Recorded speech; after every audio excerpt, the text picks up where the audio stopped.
Warning! The following live webcast might contain content that some people find crude, vulgar, or objectionable. When watching this program, please make sure the room is well lit and do not sit too close to the screen. If you're uptight, easily offended, or lacking a sense of humor, please stop watching right now and leave the internet. Now it's time for Ike Live.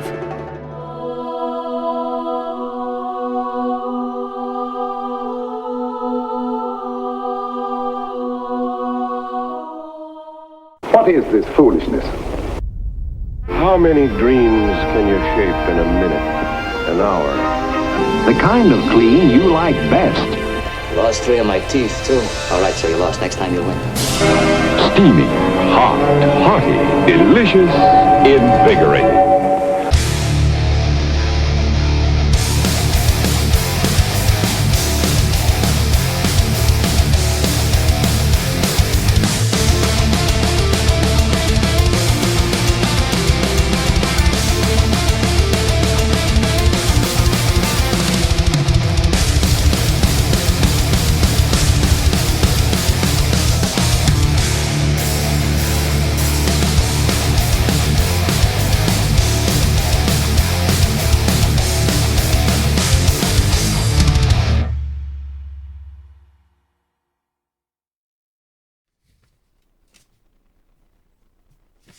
Folks at home.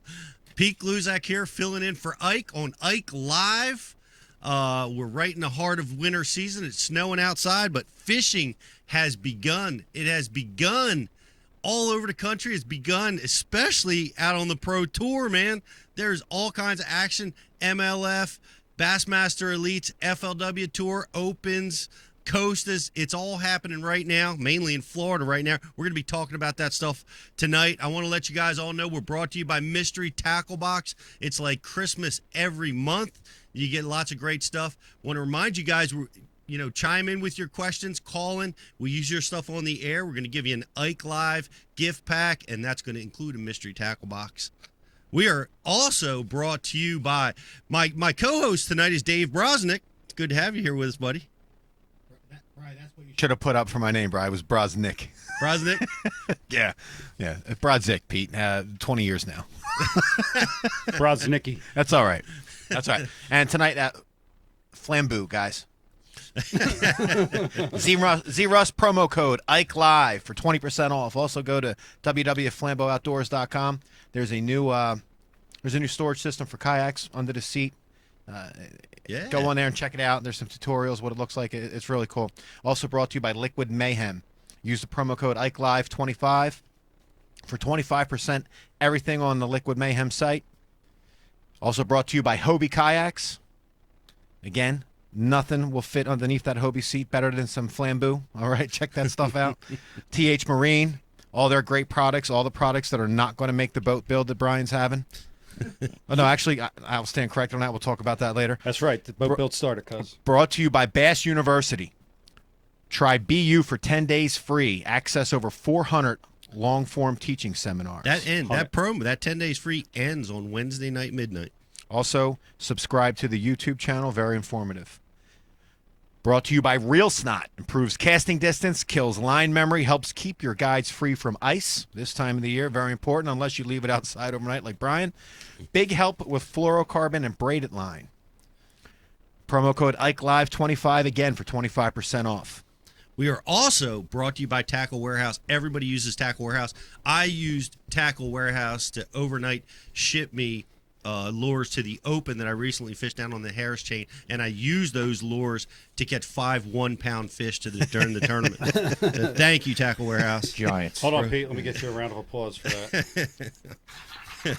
Thank you. Thank you very much. We worked hard for those. It was a lot of fun. But line cutters, brought to you by Line Cutters. Great little tool. We love them. It can cut braid up to 1 million pounds. It's a really handy thing. Get yourself some line cutters. And we have, I'm looking for the line cutters code, which I don't see there, but we'll put it up for you soon. We're Dr. Squatch soap is soap for men. It is some serious men's soap. Will kill that swamp ass in 3 or 4 swipes. It's gone, man. Swamp. All right.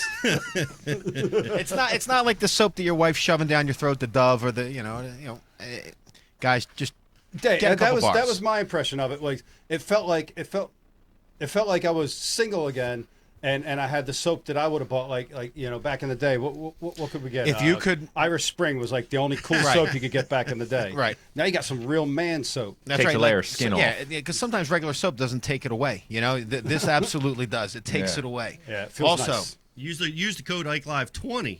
I'm assuming that gets you 20% off. That's right. and don't forget Traeger grills. No more propane flavored meats. They're not going to taste that stank. chemical on there. Nice and smoked, tastes like wood. And if you order some of their gear, I'm wearing one of the winter hats now. Warmer than a Carhartt hat. Very nice. Excellent. Well, we appreciate all you sponsors being with us, supporting the show. Appreciate all you guys supporting our sponsors that are allow us to be here. And we've got an amazing show tonight. There's so much going on out in the industry right now. We're going to be talking about it. We want to hear from you guys. We want to know what you guys think about what's happening. MLF came out with their inaugural tournament. It was live. It was exciting.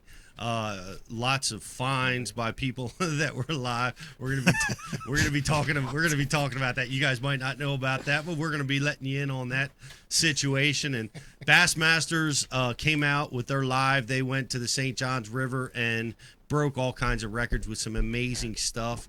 It's just a great time to be a fishing fan right now. And like when you think Florida, you think St. John's, you think where it's located in Florida, it's just not, I don't know, it's not as swampy. It's not like what you think of when you think of southern Florida, It's different. Like it's not, it's up in, it starts in Jacksonville and goes all the way down to like almost like, what is that, Daytona.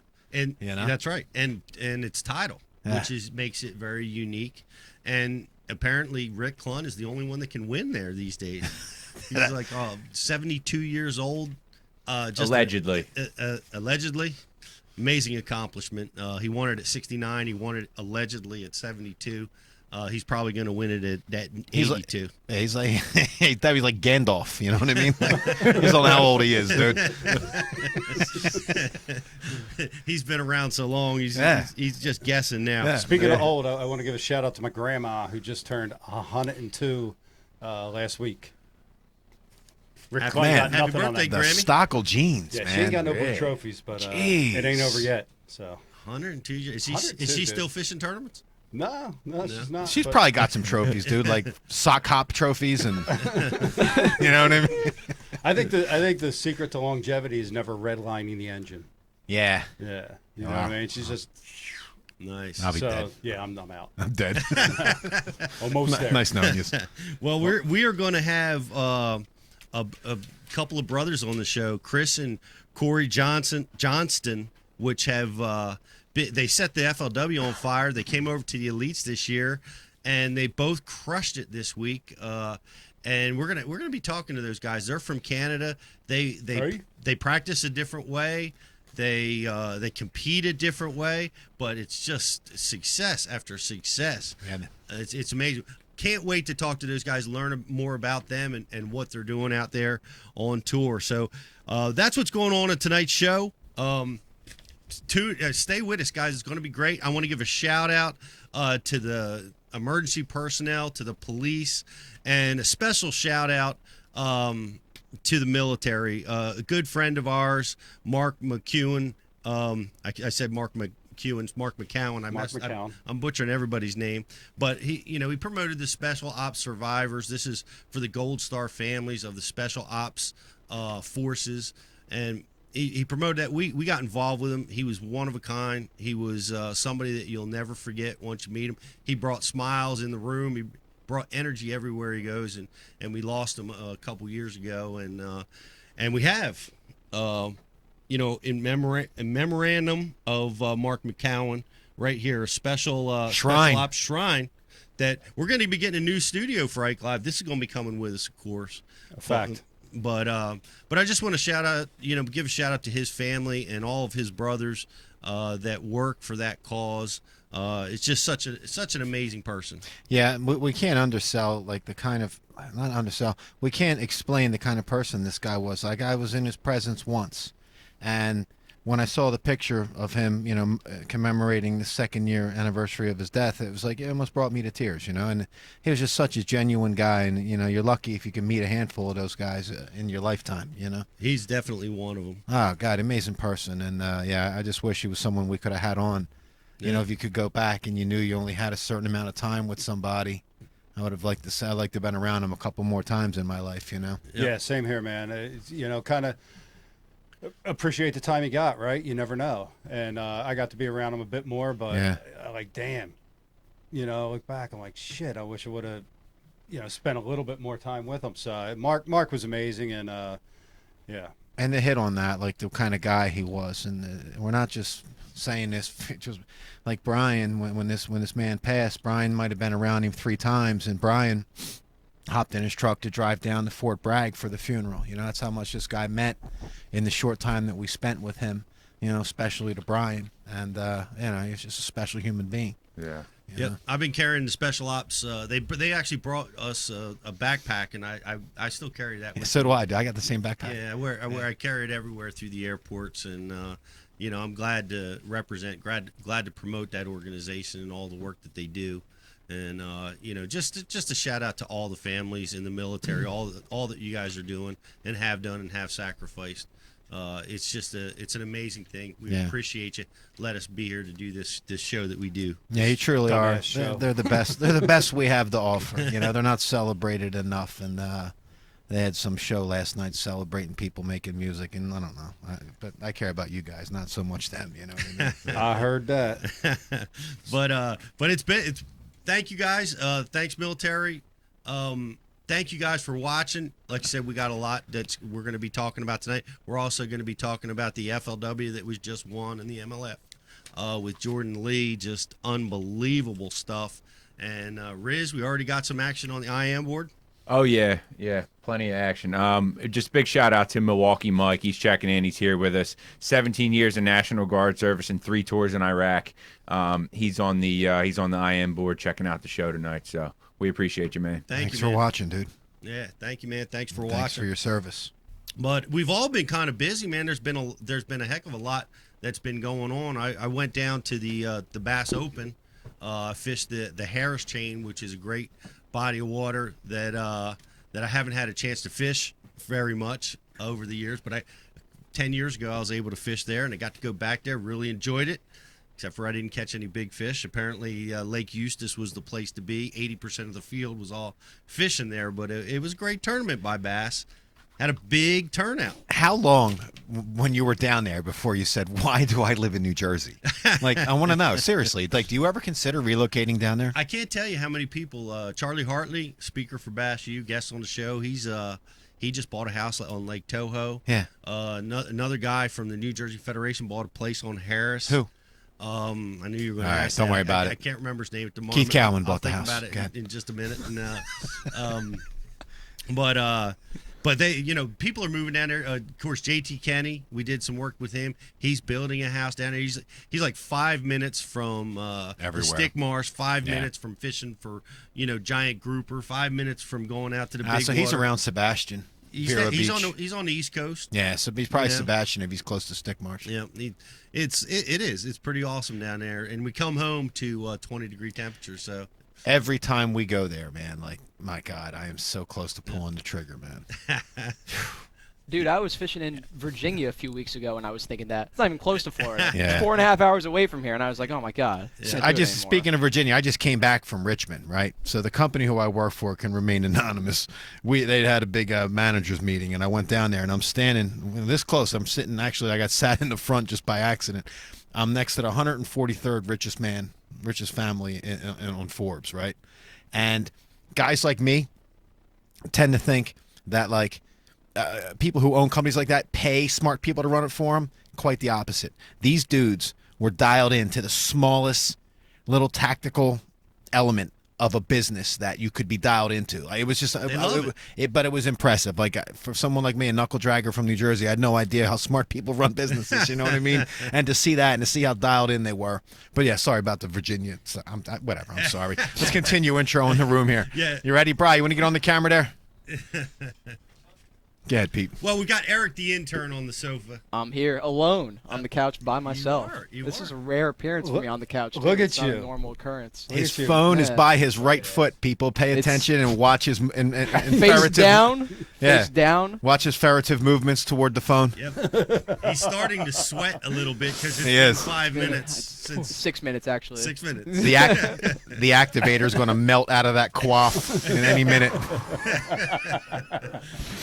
Look at you go. It's going to be dripping down like stalagmites. Then ones that come from the top, or they stalactites? One's from the bottom, one's from the top. Right? I don't know, man. I wasn't good at science. And of course, we've got Rich Leadbeater, a.k.a. Riz, with us. Riz. Good to see you, buddy. Remax Rich. And, yes, sir. Of course, BTC, my brother. That's right. That's right. That's right. That's right. Who alleges that the boat build has commenced. That's right. We can have confirm. It has Update, begun. update, please. Can confirm. What's happening with Which the boat means he build? dropped it off at the... Building boats, losing friends. We gutted the boat on Sunday, and we're ready for phase 2. So keep your eyes out, people. This is going to happen. Big shouts to Dave Haas. That's right. Paid. So yeah, we're doing a boat build. We're gutting my 16-foot tracker and pimping it out. It's going to be a lot of fun. TH Marine, a few other companies are involved. So Nice. It's badass, dude. All right. Looking forward to it. We look forward to it too. It was good to see Big Dave at the Bass University up at Edison. That's right. And I look forward to seeing the good work he's doing on the show. Can we give a shout out to the tow company? It's going to take it to the scrapyard. He's such a fool. I'm sorry. Dave live. It's the same shit we did when we were 16 or 14 or 12 years old. And here we are. And now you got a platform. Nearing the century mark doing the same stupid.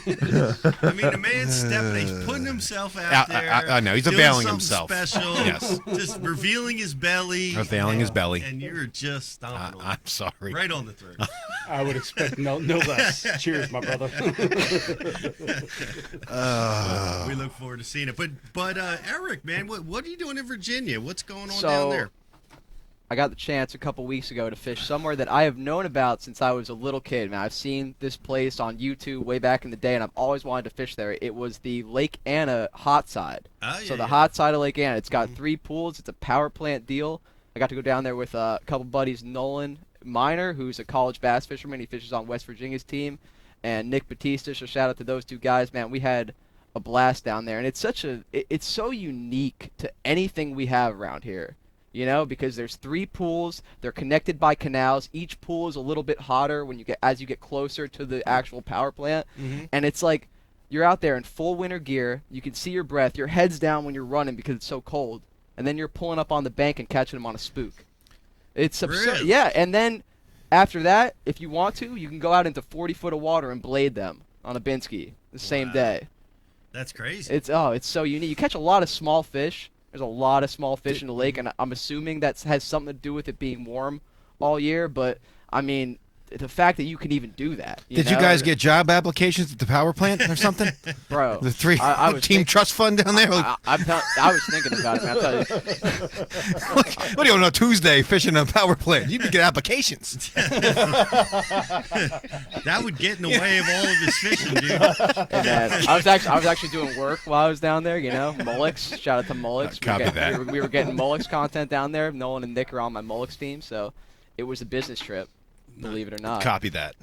What was the water temperature, the hottest part? So, the cold pool that's kind of closer to the cool side was in the 50s, like 52, 54. But once you got to the pool where you can actually see the power plant, it was over 60-degree water temps. Wow. And it stays like that all year. And apparently in the summer, it's like well into the 90s. You know, like it gets crazy. Wow. I don't even know how this fish survive in the summertime. Yep. You know? Yep. Boiled.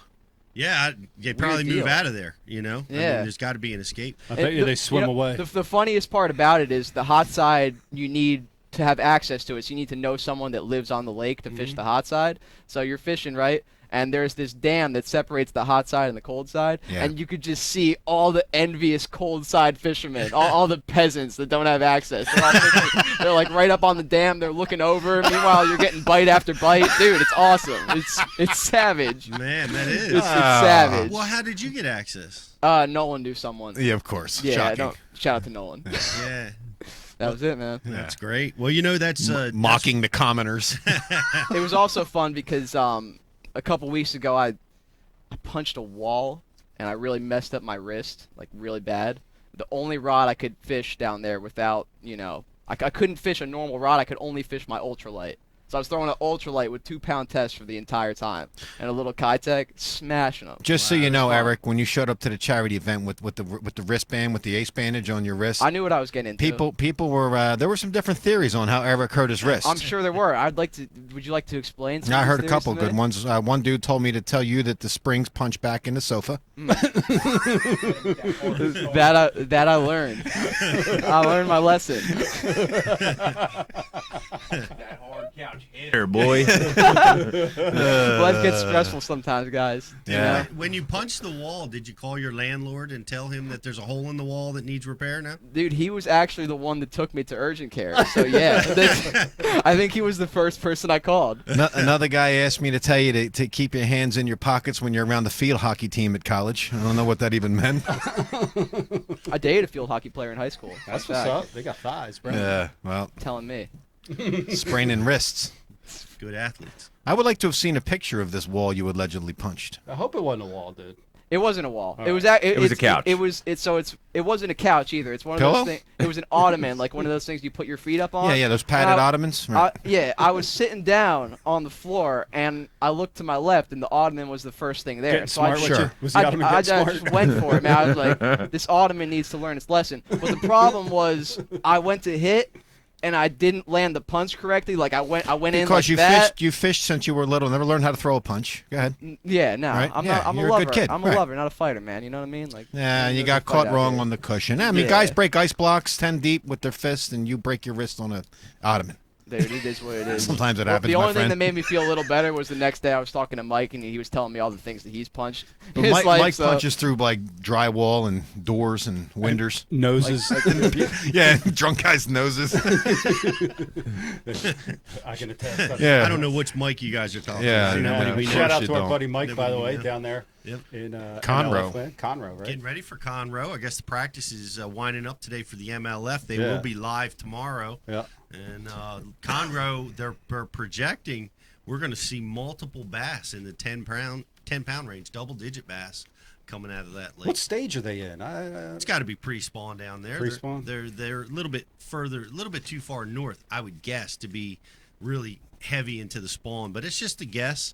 I mean, Houston's way down. It's way down south. So it snowed here today, so I'm completely unable to identify. one of the other things about Texas too is that I guess the Gulf Stream, or the jet stream rather, gets it bellies down a little bit, and it pushes a lot of cold air in Texas. From some of the coldest tournaments I ever fished were Really? in Texas. And it definitely gets cold. So I would guess pre-spawn, but Okay. the weather's right. Them fish will take the banks, man. Yeah. So we'll look forward to that. And I had something cool happen. And we were at Bass University at Columbus, and after our first day, which was Friday, I knew what was coming up. I'm a collegiate wrestling fan. I know Dave is too, and I think there's probably maybe one other person that's listening to this broadcast that is. But what happened was Penn State, the number 1 ranked wrestling team in the nation, was taking on Ohio State, the number 2, and I was fortunate enough to get tickets, man. So how did you score the tickets? Well, here's the deal. We started talking about it, and we were like, there was tickets available, like in the nosebleed section. Yeah. And then I got busy with doing work, and the guy goes, "You still want to go?" I'm like, "Yes, I'm in." They're sold out. So as we're on the website, floor tickets open up. What happened was the Penn State allotment of seats did not completely sell out. Okay. And they had these Penn State seats available. We Wow. were third row in from the mat Wow. And we, got to see it all. Got to see the Penn State guys coming in, Bo Nickel, and all the other Vincenzo Joseph, #1 ranked wrestlers in the nation, and there was 5 #1 ranked wrestlers in the nation wrestling that night. 2 Olympic gold medalists between the Penn State coach and the former Ohio State wrestler that were in the room. Wow. And it was Cale Sanderson from Penn State. Cale Sanderson, he won the gold, undefeated in college, and but it was one of those things that I was so glad I got to see, and it was Ohio State, which they are fanatical, man. They set a record over 13,000 fans in the stadium.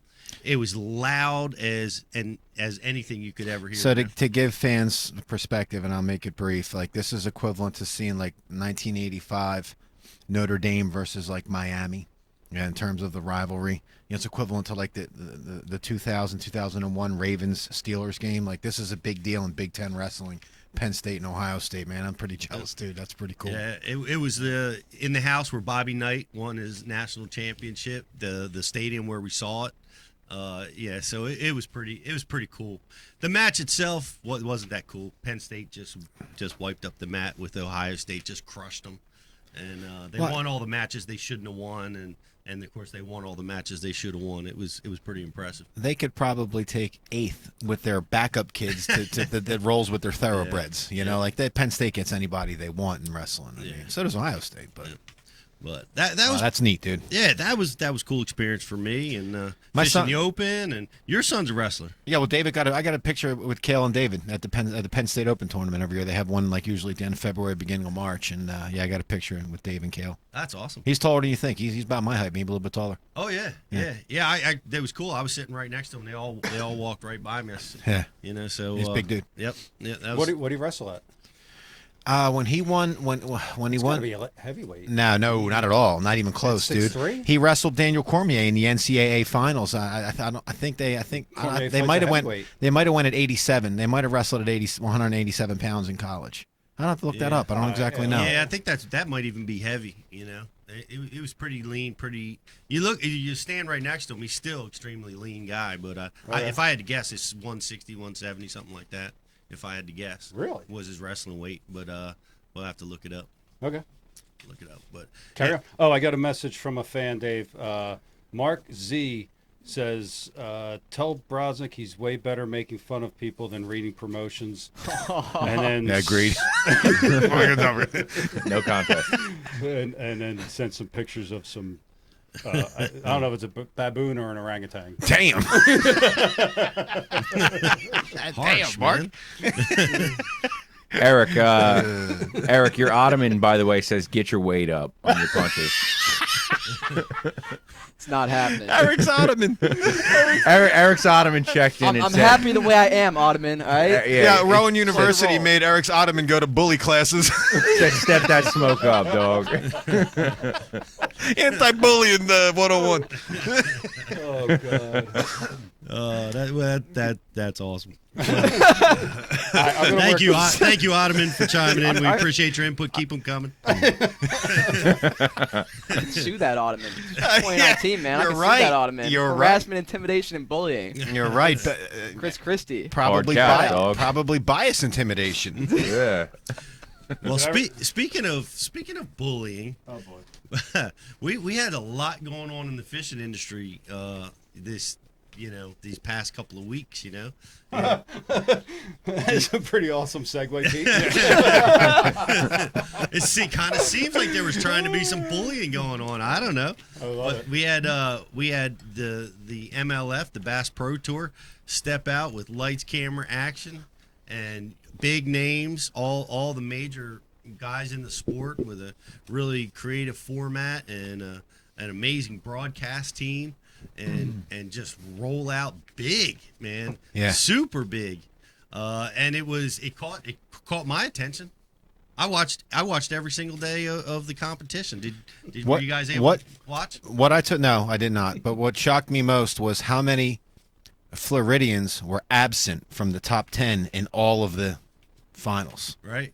That's usually not the way it is. January, February fishing in Florida, they're littered. And it's very rare. And you had guys from Canada coming down. Canada. Not only one, but two. Canada, I mean, that might be the first time ever 2 people from Canada ever got top 10 in a Florida tournament. Guarantee you. About that. It's probably the only 2 times 2 people from Canada ever fished in Florida at the same time. Those fish on St. John's were in full. They were on beds. You know, those guys were. You know, if they found the right areas to be, they were catching. Yeah, but you know how hard it is to go down there and beat them Florida boys in January and February, dude. Like there might be no better home field advantage. And you've done this. You're way more longer in the tooth than me. There may be no better home field advantage than January, February Florida tournaments from Florida State people. Yeah, I would agree. You'll see, and most of the guys that did well in these tournaments all will say the same exact thing. They're like, I'm just glad to get out of here. Glad to get out of here with some fish catches, some points, something. For sure. And they wind up doing well because the Florida strain bass, especially in Florida, is extremely temperamental. And it does not like the cold fronts. It does not like any fronts. Learned this from JT. We did some live stuff with JT. Yeah. And he says, man, it's not really about the water temperature. It's just about the change. They don't like it. They like it stable, just right across the board. And if it's stable, those fish will bite. Most of us that don't deal with that all the time have a hard time with it, and Mike too. And Mike had a great tournament, and but you're right. The Florida guys have a big advantage. I remember one whose name I didn't know, and Scott Martin for FLW. There was only out of the 30 that we're talking about, out of the 3 tournaments top 10, Scott Martin and some other Florida guy. The rest were a bunch of invaders, man. Well, there's a lot of new people on the FLW tour, right? These we got Brian Thrift left there, Scott Martin. A lot of the, top FLW guys have migrated over to either MLF or the Bass Elites. So, there's been a lot of change. And so we're seeing a lot of new names on both of those tournament trails. And guys, I want to invite you guys, watching at home. I want to hear from you. What do you guys think? Who won? Was there a winner? FLW, Bass Elites, MLF. Who do you guys think won the week, or what's your perspective on it? Good or bad? We want to hear from you guys on the IM board. So, and I'll start it with this. Being that we just talked about wrestling, and wrestling, we're always looking at brackets. For me, the Bass Pro Tour, 3 Classic winners and an FLW winner in their top 10 on the final day. Wow. 3 Classic winners. Yep. And an FLW winner. Yeah, that's pretty. And I'm trying to read Brian's whiteboard here, and it says Transition to our Skype guest. Transition to our Skype guest. Very smooth transition we're working on right there. Very and our Skype guest. Do we have our Skype guest ready to go? There he is. We will shortly, as soon as we crop this picture. Yeah, so that's what I had noticed most was how heavy the Major League Fishing bracket was, man. Oh yeah, murderers. Oh yeah, they definitely had some big names, but the Bass Elites, they have some super talents, and they kept several of the former Bass Elites, including Rick Clun, who won the tournament, were there, and a bunch of new guys that from FLW, some new guys from the Opens. These guys are all hammers too, and you watched them shine during this tournament, and we are very, very fortunate to have a pair of them that made the finals. And I'm really excited to meet these guys. These are brothers that compete. They compete on FLW. Now they're competing on the Elites. We have via Skype, we have Chris and Corey Johnston. Welcome to the show, guys.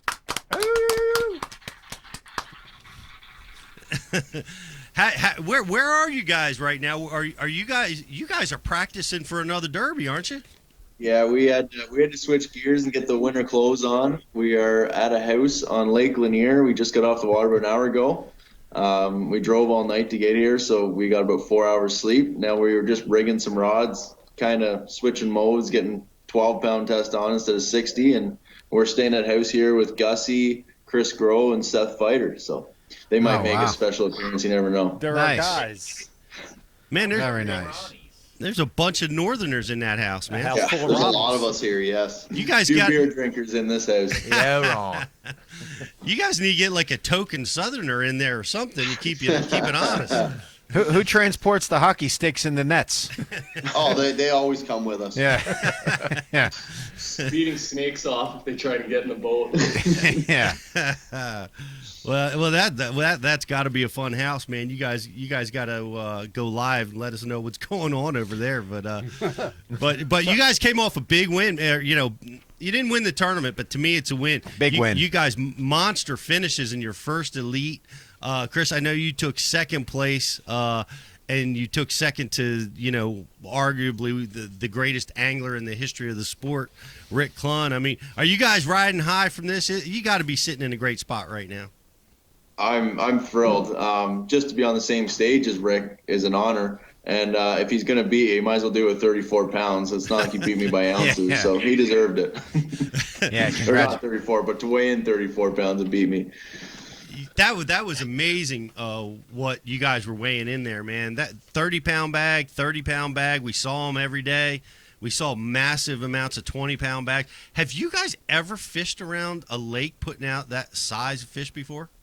No, I mean we don't get the only big bass we get to catch are smallmouths. We don't get a ton of big largemouths, but I've never experienced bags like that before ever. I had almost 28 pounds, and it was like the fourth biggest bag that day or something like that. It was just stupid. Did you guys find any commonality with that body of water versus what you guys have at home that you were able to transition or translate it to do so well, the both of you? Yeah, absolutely.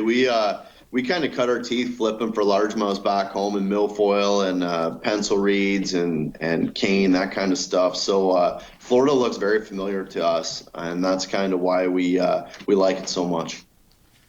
Yeah, I mean, for me, it's amazing. Two guys from the frozen tundra coming down to Florida and winning. When we say winning, we know he didn't win, but I'm just saying, like, winning for us, going down there and placing in the top 10 and beating a bunch of Floridian killers in their own home body of water, going down and smashing them, man. It's amazing. Yeah. That's a victory. Well, your talents obviously make the transition. We all expect you guys to do something special with smallmouth and the northern bodies of water. So, we've seen it on the FLW. Now we've seen it now on the Bass Elites. I've heard rumors about what you guys are doing, and I got to ask you some of this stuff. We used to do stuff back when I was in a bass club where, we would, as a club, we would share information. We would combine our winnings and split it out. We would do things to really help each other and share areas, which is really unheard of out on the pro tour to that extent. But I've heard you guys do a little bit of that. Is that true? Are you guys working that close together? Yeah, and it all kind of started when we were younger. We grew up fishing team tournaments. That's all there really was in Canada. So we had all the gear. We just kept it our parents, and all the money just went in the same pot because it was a team tournament. And then we started into our family business, which is we were working together anyways, and it was working well. So we started fishing on the American circuit and getting into bigger money, but we always just kept the same format, that we just put all our money into the same account we've been using since we were 14. It worked. Wow. It worked then. It's been working now. And as far as the information goes, we do share information, but it's the same as almost any pro that goes out in the water. He has his buddies that he calls and said, "Hey, how are you making out? Is this lake sucking, or is it just me?" And we do the same thing, but the nice thing is between us, we don't hold anything back. So you get buddies that can they tell you a little bit, but they don't want to tell you the juice that, yeah, I'm catching them in 20 feet of water on a crankbait, but we will tell each other that stuff. And we try not to fish the same water. And actually sometimes it's annoying because he'll tell me that, "Hey, I got maybe the winning fish up in this creek. Don't go anywhere near it."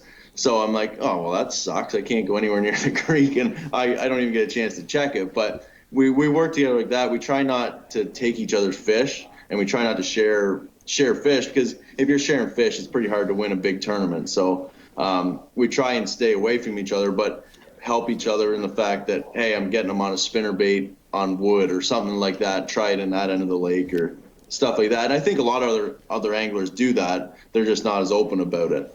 Right. Corey, I got a question. Which brother found this mother load? Well, it's kind of a funny story because when we were in Florida during practice and the start of practice leading up to it, it was a major cold front. And we knew that there was a big warm front coming. So a lot of the stuff that we actually practiced didn't have any fish on it then. So we kind of knew what was coming and where these fish were kind of going to go. And Chris got a couple bites in one patch of reeds, nothing major. And, the first day of the tournament, I went sight fishing for the most part, caught a couple off docks, the same stretch that Rick Munn caught all his off of, actually. And you got out fished by Rick. I did. But long story short, after that weigh-in, Chris said, I caught him in those reeds really good. So I went the next day, did my stretch of docks, and then I went and I knew where there's a patch of reeds, and I pulled into those patch of reeds and beat on them pretty good. And the third day, I basically stuck it out in those reeds and caught almost 28 pounds in those reeds. So Chris initially said that they were pulling up to spawn in those reeds, and then I went around, looked for a bunch more of it, and that's kind of how our teamwork pays off. It was kind of we were joking around in practice saying, like, there was none on these reeds, but I could see all the old beds in these reeds, and I kept going looking, and I'm hoping to find a big better on these reeds, but I could never find any in practice. But jokingly, I said, if they ever pull up to spawn, I know where they're going to go because I can see all the old beds everywhere. And sure enough, I think in our off day, we had 80-degree weather for 2 or 3 days. I think they all just showed up, and if you could see the top 10 guys, 90% or 9 out of the 10 were flipping reeds. So it was definitely the pattern to win on. I don't know. I think Rick was fishing docks doing something a little different, but there just wasn't enough reeds to go around for everyone. If they had been on those reeds in practice, they would have got smoked, and there would have been 30 guys flipping the 30 patches of reeds in the lake. So it's kind of worked out well that they weren't there in practice. Chris, do you think Corey, with his newfound confidence, has an offshore account now? Hey, preparing to divorce you. He's sizing you up for a divorce. I can see it in his eyes, man. Look at him. Yeah. That's it. That's it. I'm just gonna give him a beating and take whatever his. Yeah. Well, is it true? Is it true that that you didn't? I think it was you, Chris, that you didn't win because your brother, took the scissors out of your boat the night before that day of competition. Whoa! Let's back up here. It was Chris that took the scissors out of my boat. That's a fact. Well, sabotage. The question stands. Don't stop you from catching fish, though. I mean, he had to use his pliers, Chris. That had to cost him at least 10 casts a day. You kept him. Yeah. You may have kept him out of the winner's circle. Yeah, absolutely. I don't feel bad for 1 second.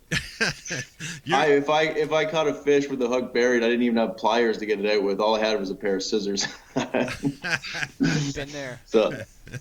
That was a great comment. Did you see that? No, I didn't. He was like using a pair of pliers. Corey was to cut his line. He's like, my stupid brother took my scissors last night. Oh, dag! So I got his pliers to cut the braid with. You're speaking of brothers, guys. If you could leave your bodies and go into some other Pro Tour brothers' bodies, who would you rather? Like, what bodies would you want to possess? Would you want to be the Lee brothers, the Shryock brothers, or the Lane brothers? Definitely got to be the Lane brothers. I mean, they're pretty cool guys. I met them both, and they like to party. We like to party. To have fun. That's what's up. So it's got to be the Lanes. This house we're staying at could be a lot of fun if we all bomb. Come Friday night, we might be letting loose if we're all not fishing Saturday. So, well, you got Grow dragging you down, so there's a good chance. He's standing beside us laughing. Well, what do you think? Have you guys been on the water at all up there? Or I guess you started today. How's Lake Lanier looking? We got out this morning, and it's a lot different from the Lanier I remember last year. You could go anywhere and catch a fish. and it's a lot tougher right now. But there's still some big ones to be had. Just they don't seem to be grouped up as well. I heard actually Chris Grove was saying last week the water was 59, and now it's 49 this week. So I don't know if that's got them in a bit of a funk, but there's going to be some big ones caught though. Wow. That place is really coming on strong. Back in the day, we'd catch 12 pounds of spots on Lake Lanier, and you'd be a hero. Now it seems like there's 20-pound bags of spots to be had out there. Yeah, I think it's 23 pounds won a local derby out here a week ago or a week and a half ago. So they live out there. Man, they are definitely. It sounds like you guys are drinking behind the scenes. Yeah, what's right fight? now, man. I don't know what they're doing. They're already having a couple beers. Sounded like water they got boiling. A little more energy. They got a lot of rest last night. Is there? Is there any boiling water? It sounds like it.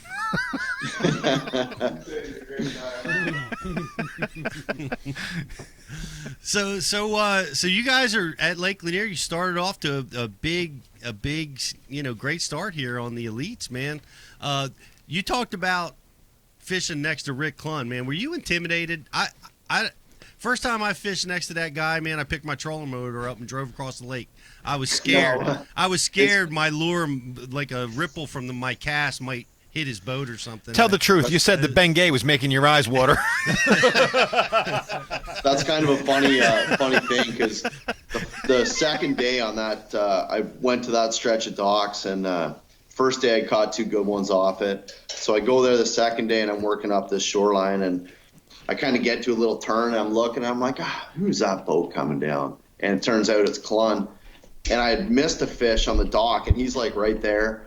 So I spin the boat around to go back to the dock, and Clunn's right beside me, and he says, fishing new water today, are you? I looked down and said, nope, same stuff as yesterday, Rick. Whoa. And he goes, okay, well, so we kind of had a few words here and there, and, long story short, she all got settled out. I don't think he knew that I was there, and I didn't know that he was there. So, that's kind of fishing. Good for you, standing up for yourself. Yeah. It would have been funnier if you just said, no, Rick, I didn't fish here before. I just saw you here, so I came over and decided to fish. It's got to be a good spot. Yeah, my mom told me you were here. Next time I see him, that's what I'll say. Yeah. You got to do psychological warfare. You can't play the honest role, especially like if you do be overly Canadian about it. Like, no, Rick, my mom told me I was here. Yeah. Sorry, Ricky. Jump over there, jersey him quick, few uppercuts. That's what's up, bro. Yeah. Okay, Corey, you look like you've jerseys a few fools. Yeah. Talk to me, dude. Once or twice, Hey, dude, I was so I understand you guys both played hockey, right? A little bit. Yeah, I don't think there's many Canadians that don't play. Right. And so I played. Me and Ike played. We played back in the day. I was just looking at your guys' profile pics today, and Corey, I got to be honest, just looking at your face. Dude, you look like you were a nightmare to play against. Like, I'm looking at it's just that ugly face. Dude, I looked at your FLW profile pic, and I looked at your face. I'm like, God, he was probably a dick to play against. You know what I mean? You know what? That's putting it mildly. I believe that, man. How do you determine by the look? Just looks like a mean player? Yeah. Just a smashed up face. You don't want to go up to and start with.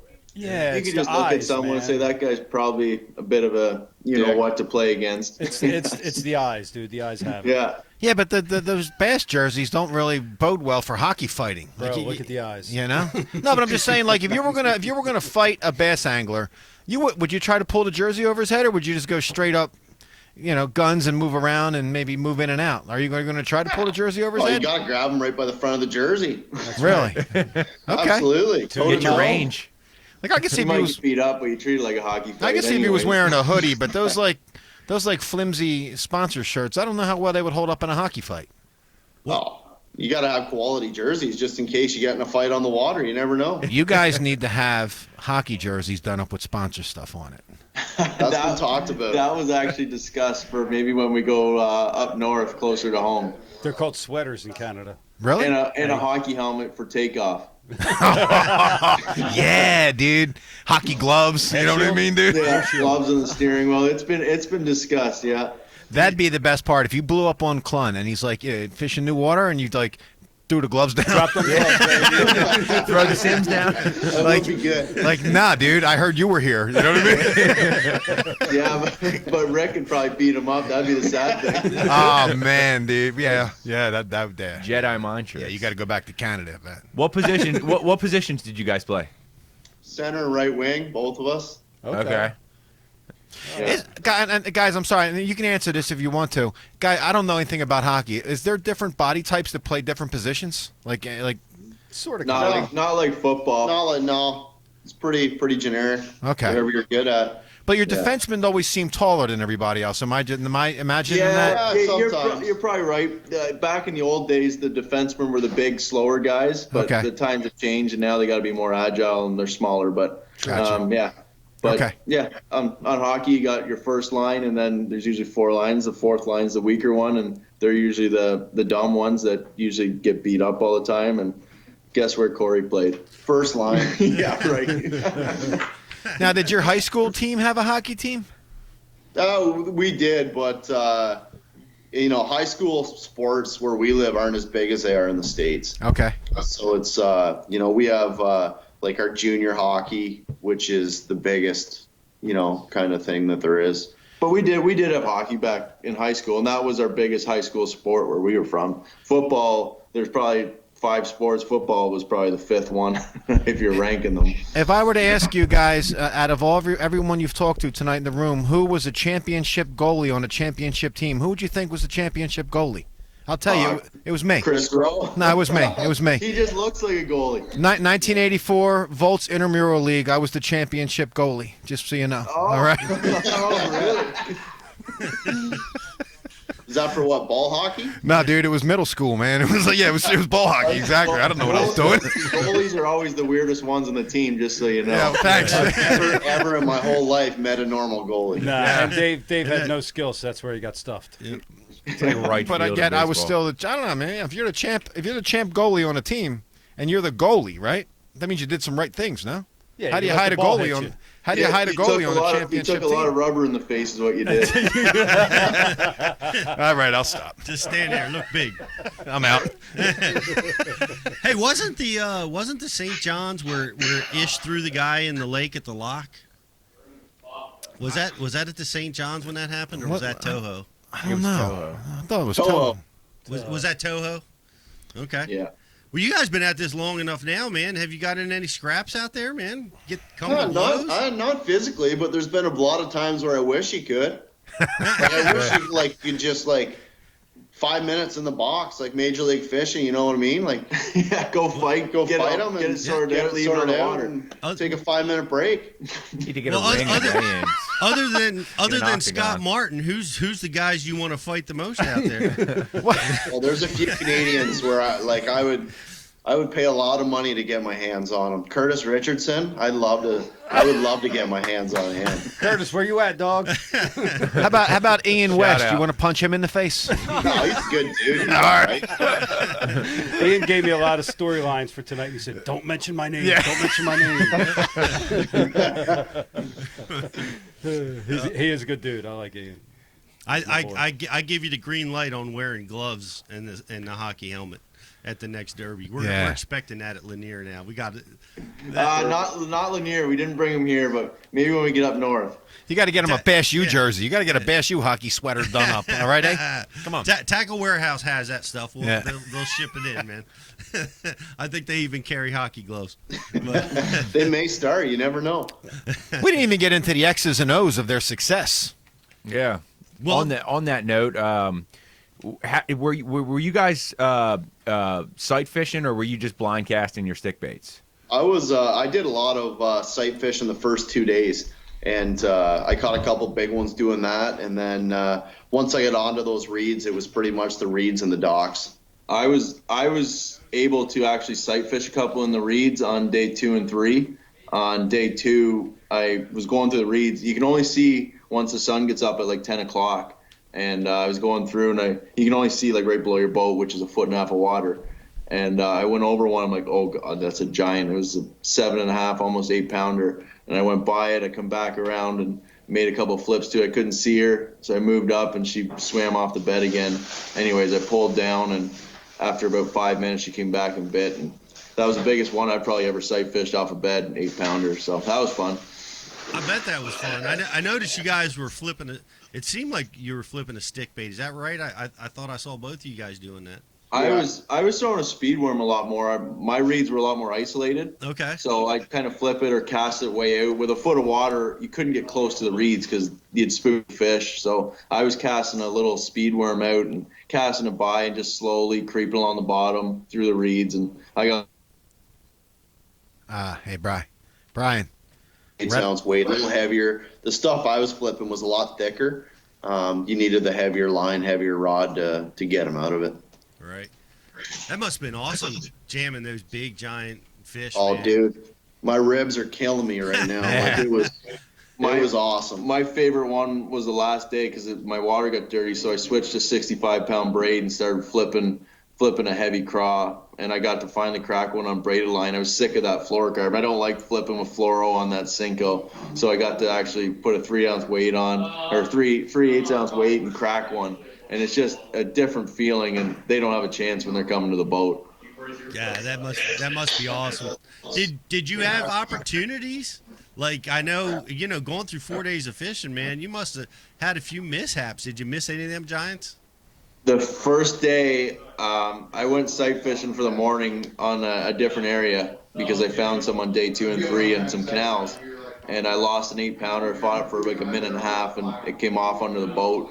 And then the last day, I lost one in the thick reeds, and I didn't move it. It was on fluorocarbon. It could have been a 3-pounder. It could have been a 6 or 7. I don't know how big it was, and then I lost one about 5 on a frog. So over 4 days, I lost 3 fish. It's not terrible, but it wasn't a clean week by any means. I lost a nice 4-pounder the last day. Wouldn't have helped me a ton, but there was one other fish that I had in the reeds. I forget what day it was now, but day 3, I guess. It was actually in the pads right after I caught like a 6-pounder, and when I stuck it, I couldn't even get it out. It was just ripping through the pads, and it popped off. And again, I don't know how big it was, but it wasn't a small one. Yeah. Nice. Chris, how many? I'm sorry. Could those lost fish have put you in the winner's circle, Chris? For me, you never know looking back, but if I put an 8-pounder in my bag, I weighed in 2 that were 1 3/4 pounds and 2 pounds the first day.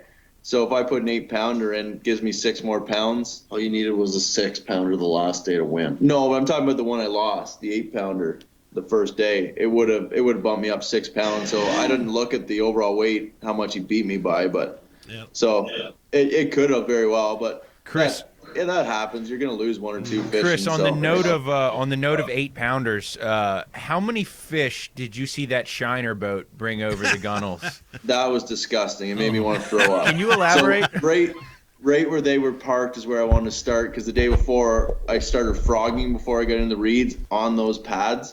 And I said to Zona before, I got a little set of pads. I think I can get one first thing in the morning.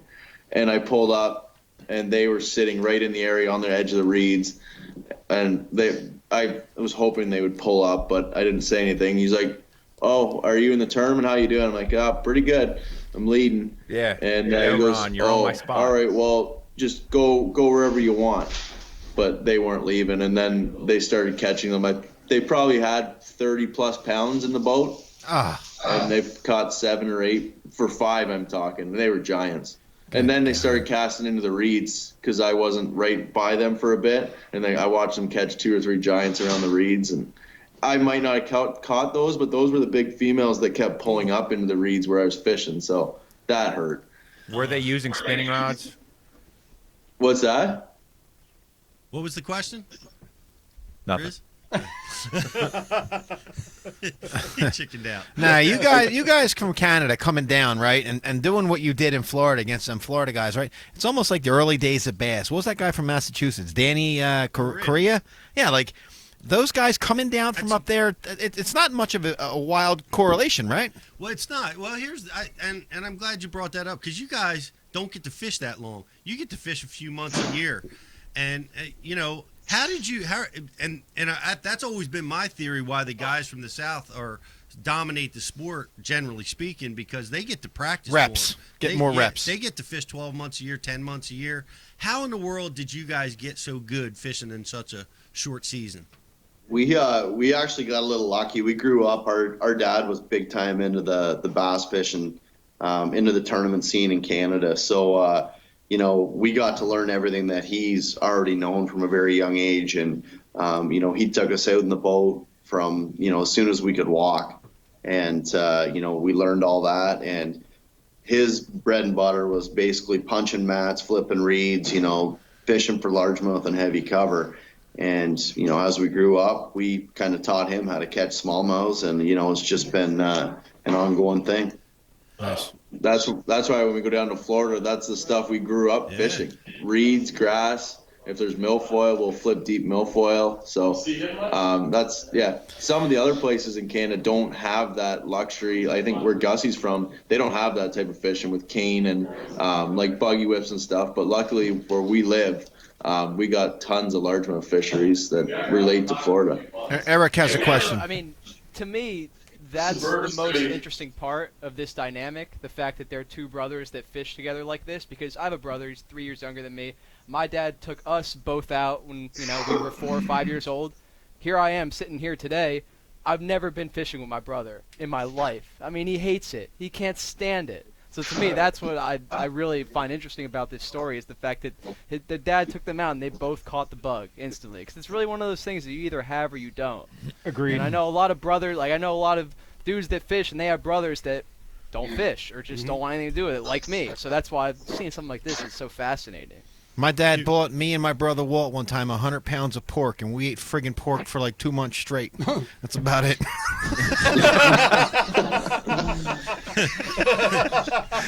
Thanks, Dave.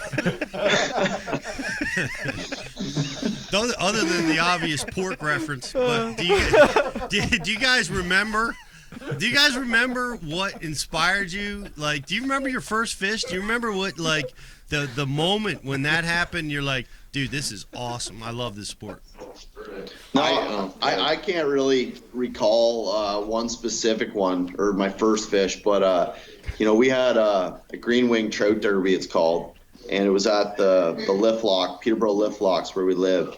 And there's hundreds and hundreds of kids that go there. You win bikes and all kinds of stuff. So our parents would take us down there when we were younger, and Dad, knowing how to catch trout his whole life, we'd catch like 200 of these things a day. We win like bikes and watches and all kinds of crazy stuff. So winning stuff from fishing at an early age kind of, I think, built it up to where we are today. For me, I don't remember my first fish or anything. I could look back. I got tons of pictures between the both of us when we were 4 years old holding up big bass. But my first tournament when I was 11, I remember that one very well. It was on Curve Lake, and we caught, my dad and I fished it. We caught every one on topwater. And I don't know, we weighed like 17 pounds, but we got like $2,000 or $3,000 cash, and I got to keep all the money. And I was hooked on tournaments since then. And so it's been fun. And I believe it or not, we're pretty young still, but we've been fishing tournaments for 20 years at least, each of us. So we've got a little bit of experience now, and now we're trying to get at that or carry that into the States and progress. What you just said is very important about the 20 years experience. One of the most popular questions we get from our younger viewers is, how do I get into fishing? And you guys, it's immersion, right? You guys have been immersed since you were 11. You just said your first tournament. I mean, 20 years. Yep. And I'm telling you, right, if you can, guys, I know you're always asking the question. I don't put them through because I'm tired of seeing it. 20 years you got to be at this game, and here they are. 20 years later, they're sticking with it. You got to be absorbed with it constantly. You never need to ask it again. The template is on this episode, and these guys have it. It's the guys that are obsessed. It's the guys that are 110% obsessed. We never quit learning. Like, I look back at tournaments 3 or 4 years ago, and if I had known now what I knew then, or know now what I should have known then, I would have won tournaments. But you're always learning and progressing, getting better. And I wish I had the knowledge that I have now and go back 10 years, because you'd win every tournament. Yeah, it's just you keep getting better and growing as an angler with experience. Younger anglers, follow these guys. Follow these guys as much as you can, because I don't think, for those of you that don't follow the sport, 2 Canadians coming down and placing in a top 10 in a Florida January tournament, it's a unicorn in the wild, man. It does not happen. All right? Hey. And once again, it's a parent that introduced, a parent, an uncle. It seems like how we all got introduced to the sport, and that's really awesome that your dad. Does your dad still compete in tournaments? Do you guys team up? What's that? No, he still loves fishing, and when we're back home, he really likes going out practicing with us. And the odd tournament, one of us can't fish, and he's the fill-in. So if one of us can't fish a team tournament, he gets the call, and he loves to go.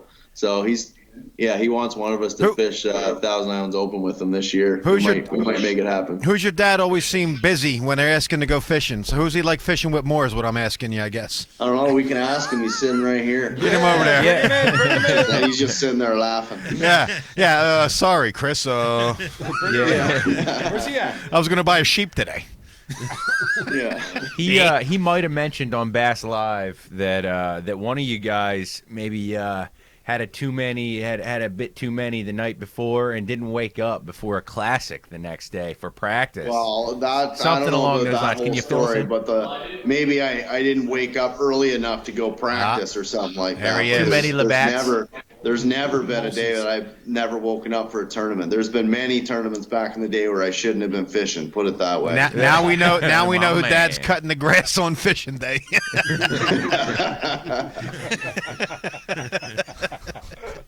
Sorry. Hey, well, you guys have been to the top of 2 tournament trails now. Tell me about your experience, man. It's like you spent a lot of time at the FLW. You had your first event with Bass. Who's better and why? We get asked that question a lot, and we're so similar. Like we fish the same. Oh, yes. What? Did you ask what tour's better? I asked what tour's better. Yeah. Oh, what tour? I thought you said which one to use is better. Well, that's a good question. We can get too. into that after, though. Okay. It's hard to say, but I don't want to say. But this was our first Bass event, and the publicity we got from one event in Bass is second to none. And look, we're talking to you guys on that show, and we've done well in FLW. You've never called us. So we'll have anybody on that. You can see that the publicity is a little better on one side, and you can't compete with the Bassmaster Classic. I don't care what it is. They've got that title, and that's something we've always said we wanted to do was fish the Bassmaster Classic. So hopefully we can do that next year. But I'm well on your way. I'm leaning towards one way. You can see where we're both fishing this year too. So unless you were just being courteous, set your bar a little higher in terms of publicity with us. All right. We'll have anybody on, man. Yeah. Do you guys want to weigh in on what's happened at the MLF and what they're doing to change the sport? I think it's good if they can grow the sport and reach a new audience, get a bunch more people into fishing. I don't think it caters to the tournament anglers, the serious tournament anglers we're watching, because I think they want to see your 5 biggest bass. Yeah. But and that's just talking to different serious guys. But who knows? They might be reaching a new audience that we don't know about. So Jordan caught 53 fish on this total in the tournament. Is anyone talking about 53 fish? They're talking about climbing 35 pounds. Yeah, exactly. Yeah, no, they really are. That's the reality of it. There's no bar to match it against. It's like, okay, you got 50 fish for 70 pounds. There's nothing to compare that to. Yeah. Whereas if you catch 100 pounds of bass in 4 days, you're up in that elite category. Yep. Seeing Klein hold those two goddamn it looked like sacks of laundry, just 2 of them hanging out there. It's ridiculous. I watched a movie the other day, and they said you don't go into a guy's den and see a picture of the 50 bass he caught. You see the picture of his personal best. Yeah. His giants. But that being said, I watched the MLF. I was fascinated. I was glued to it. I was glued to that as much as I was glued to the Bassmasters tournament. when Bass went live at the St. John's. I mean, that one guy with the catch under the concrete dock. I don't even know if you guys got to see that. Yeah, that was sick. That was one of the sickest fish catches I've ever seen, and it was so exciting to watch you guys duke it out. Menendez starting out with 28-pound bag and watching that, and I thought, after I watched the MLF, I thought, man, the MLF's going to rule, and then I watched Bassmasters, and I'm like, wait a minute. I mean, this is the sport we all still love. And they have Zona and Tommy. Yeah, well, that they can't. Yeah, that can't be made up for. Zona, Tommy, that whole crew. That whole crew is amazing. They are the best. They are the gold standard, and everything about the blue and gold. I do like the new format. It's different. You know what I mean? It's different. You got nothing to compare it to, but it's new. It's the new thing. I like them both. You know what I mean? I like them. The problem They both have a spot. The problem I got with it is. We just had two major tournament trails on top of each other. We're about to have it again. Dude, I got to work. I got to get shit done. And these guys are going to be on while I'm trying to work. And I'm like, who's going to have the balls to be like, okay, we start at 3 o'clock and we run to 7 p.m.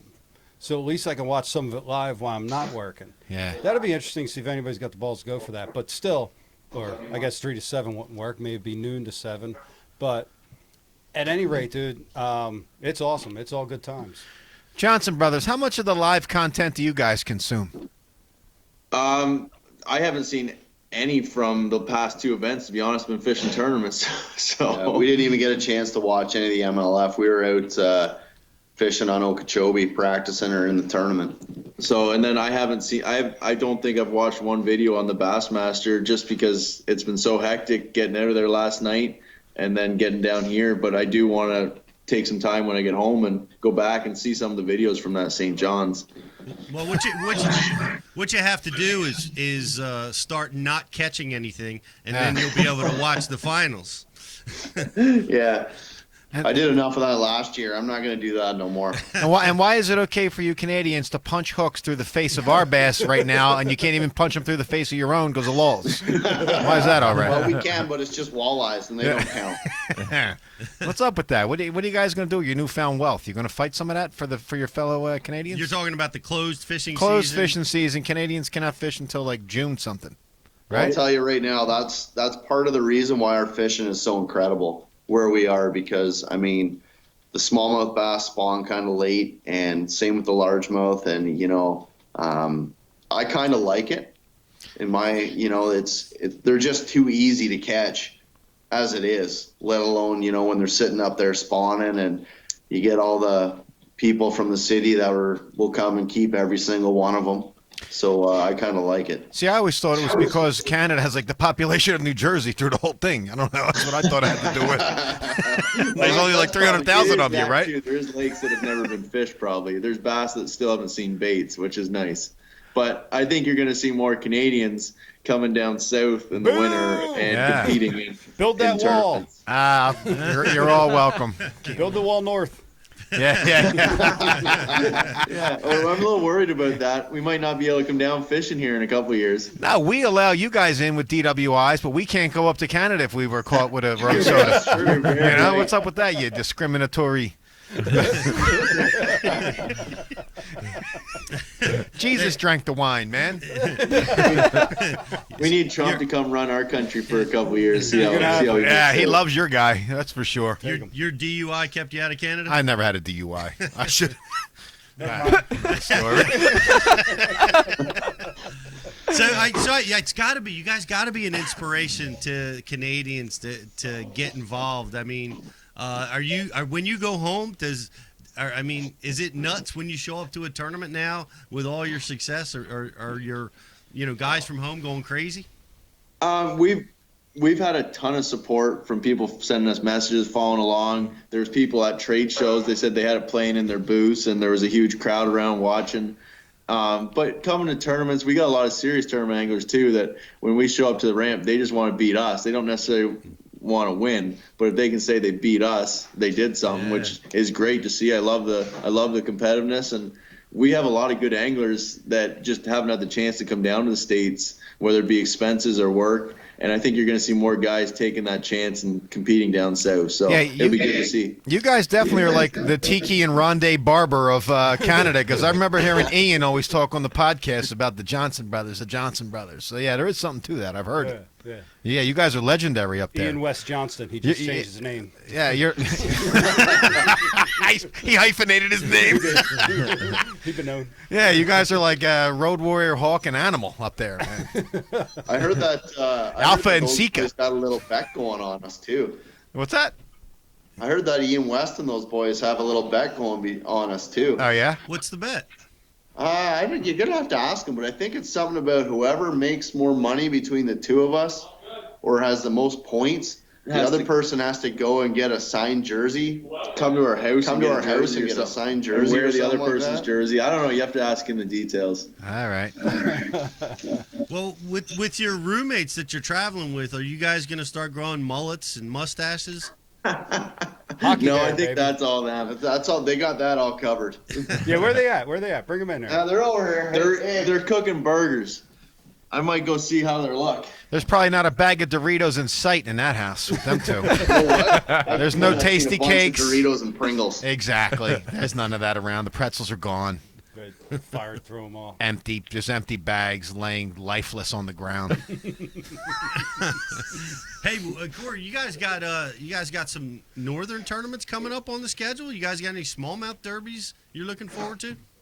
Yeah, I can't wait to get to the St. Lawrence River. I mean, we spent a lot of time on the St. Lawrence and Lake Ontario, so I'm pretty pumped to get there. Yeah. Yeah.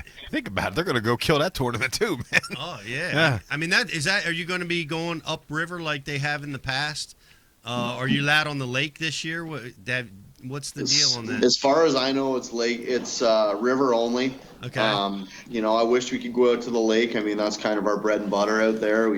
We've got her pretty dialed in, but we're gonna have to figure out the river a little better. We spent some time on it, but we'll definitely be going out there in pre-practice and looking for every smallmouth we can find. What is the deal with that place, man? Those fish got massive. We're all thinking it's the gobies, right? Yeah. Yep. Gobies, zebra mussels, kind of a combination of everything. Yeah. There's a scientist, Bruce Tufts, that all he does is research on the smallmouth out there at Queen's University, which is right on the water. And he's got all the data to prove it once the gobies come in. He compares the gobies to Mars bars to us. He said all they do is eat those Mars bars and they just swell up. And he has stats on how long it takes a fish to get up to 5 pounds.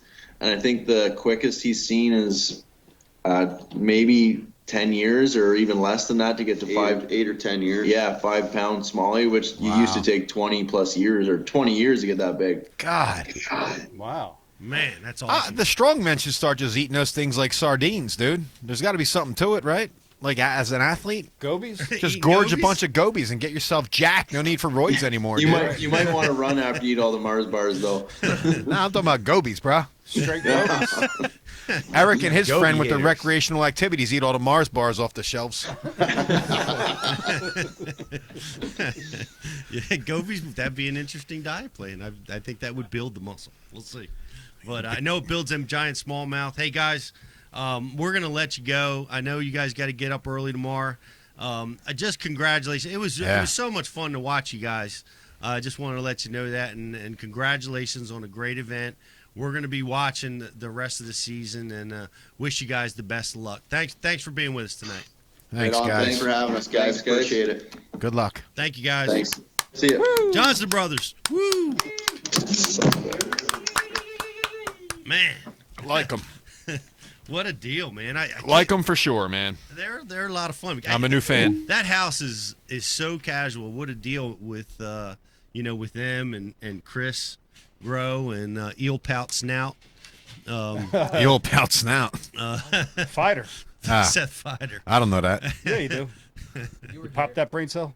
You pop that brains up. Talking about me and the recreational activities. I mean, all them guys are so loose. They're so easy. These guys just real calm. I mean, that's going to be so helpful to them when they're in these high pressure situations. Because they know there's not a guy on that tour whose shirt they can't pull over his face and punch him in it 10 times before he even knows what happened. That's going to give them. So we don't fight that way down here. Well, it was, that was pretty cool. It was fun to watch. Awesome to watch. The great Rick Clunn get an amazing win. How about that? I mean, 72 years old, pulling a 34-pound stringer of fish to win the Derby. Yeah, but he's not a normal human being. Doesn't he have like a way younger wife? He does. Yeah, he's a stud. He's absolutely a stud. Like, that's not a normal man, right? He's fit. I mean, you think about it's not what a he's normal doing. man. I mean, he's out there going through the practice 12 hours a day, traveling around the country. I mean, you got to keep yourself in amazing physical condition. Stepping up to intimidating young Canucks, stomping on his water. Yeah. He had no problem coming up and saying, "Hey, what's up?" He did. He confronted him, didn't he? Yeah. You know, he's trying to intimidate the newbie. Who, Corey? Yeah. Nah, Gandalf. Whoa. Yeah. Yeah, he ain't intimidating Corey, dude. No, but I'm just saying he had to. I'm talking about how much of a stud he is coming up on the young kid. If he attempted to. Yeah. Thanks for making us repeat it. That's all. I'm sorry, I was handling business back there. We do stuff. Coming in with that hard scarf. That's right. Hard scarf. What? That hard scarf. Well, it's going to be interesting to see what they do next, and we'll be certainly watching them the rest of the year. Are we going to take a break? You know that's right. Okay. Q. I don't see I see the lovely Becky Iaconelli joining us, but Brian giving her no love on the screen. We're not there. We're going to our commercial. Okay. Come on. Hey guys, we're going to be right back. We're going to be taking all your questions. We want to hear from you. What'd you think of MLF? What'd you think of FLW? What'd you think of the Bass Elites? We want to compare, contrast, trash talk. We want to see what you guys thought. So we're going to be back in just a couple minutes. We look forward to seeing you in just a little bit. We'll be back with some more Ike Live. Hi.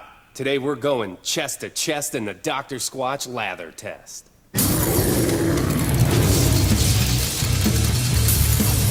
On that half of Mike's impressive chest, we're rubbing him down with 3 name brand bars.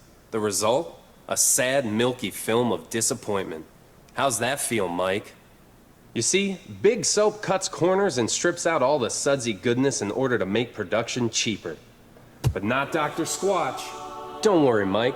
Dr. Squatch soap retains all the natural ingredients, which creates a rich, foamy lather, leaving your skin healthy, soft, and clean. Ooh, looks like Squatch is taking over this peck party. How do you feel now, Mike? Dr. Squatch Natural Soap. When we say it lathers, it f***ing lathers. You deserve glorious lather. Take the lather challenge for yourself today.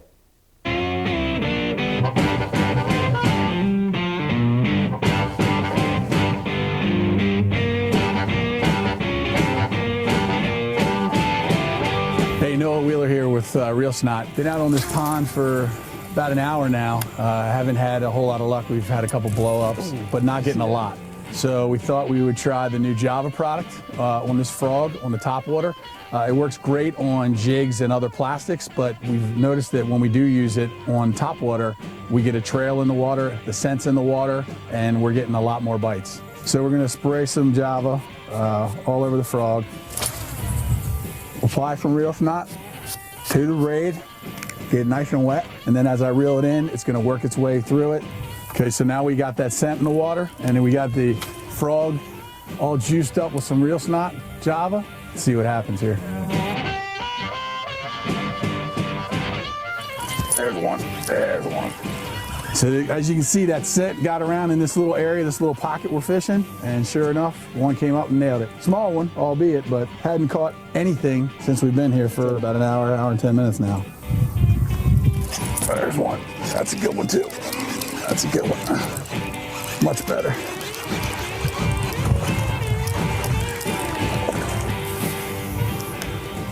Good little guy. Threw my frog. Man, they love this stuff. Right through the nose.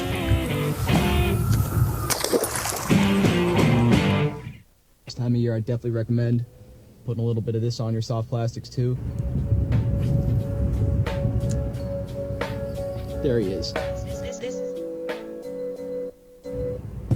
Another one. Next cast. And that would be number 6. I'm addicted. I'll admit it. I'm straight addicted. Might be bigger. You think so? Yeah. Feels bigger. Harry hasn't seen this thing yet. Doesn't want to come up. Don't break me off the rocks. Oh, it's a... Oh! 27 incher.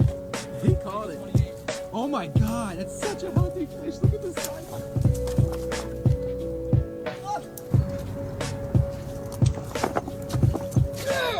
Put a little liquid mayhem on your crappie jig, and look where the stripers get it. You can't even see it, man. That might be a keeper.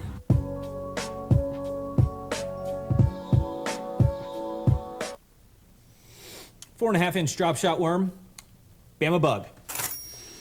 Finesse jig, PB&J, give me something hard. Hey, KVD here. Now, I didn't always know this much about fishing. 4-aught EWG worm hook. In fact, there was a time when I couldn't tell the difference between a jerkbait and a stickbait. But then I signed up for Mystery Tackle Box, the original monthly tackle subscription. And now I know more about fishing than I do about calculus. And he knows a lot about calculus. Plus, I get amazing extras like free fishing magazines. October 2016. Featured article, 4 places to throw a frog. Exclusive decals. Zombie bass. And how-to videos for all the great baits I receive. How to tune a crankbait. Is that underwater footage I smell? I got goosebumps. So if you're looking to develop enhanced fishing abilities like me, or you just like getting new tackle every month, go to mysterytacklebox.com and get your box today.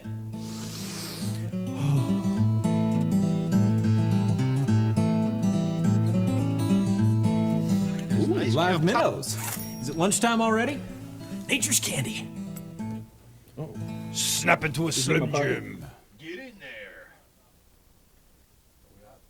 Get in there, Pete. Get in there.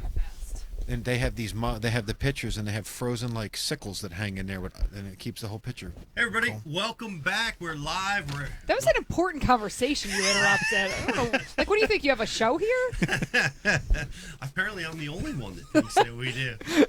But hey, welcome back to Ike Live. We got a lot of great stuff coming on. We're gonna be talking about. We have the lovely and lucky Mike Iaconelli with us tonight. And, we appreciate you. We appreciate you joining us, Beck. How you doing? Thanks. I'm good. Sorry, I was adjusting my monitor. Sick babies. I know. You're carrying it all.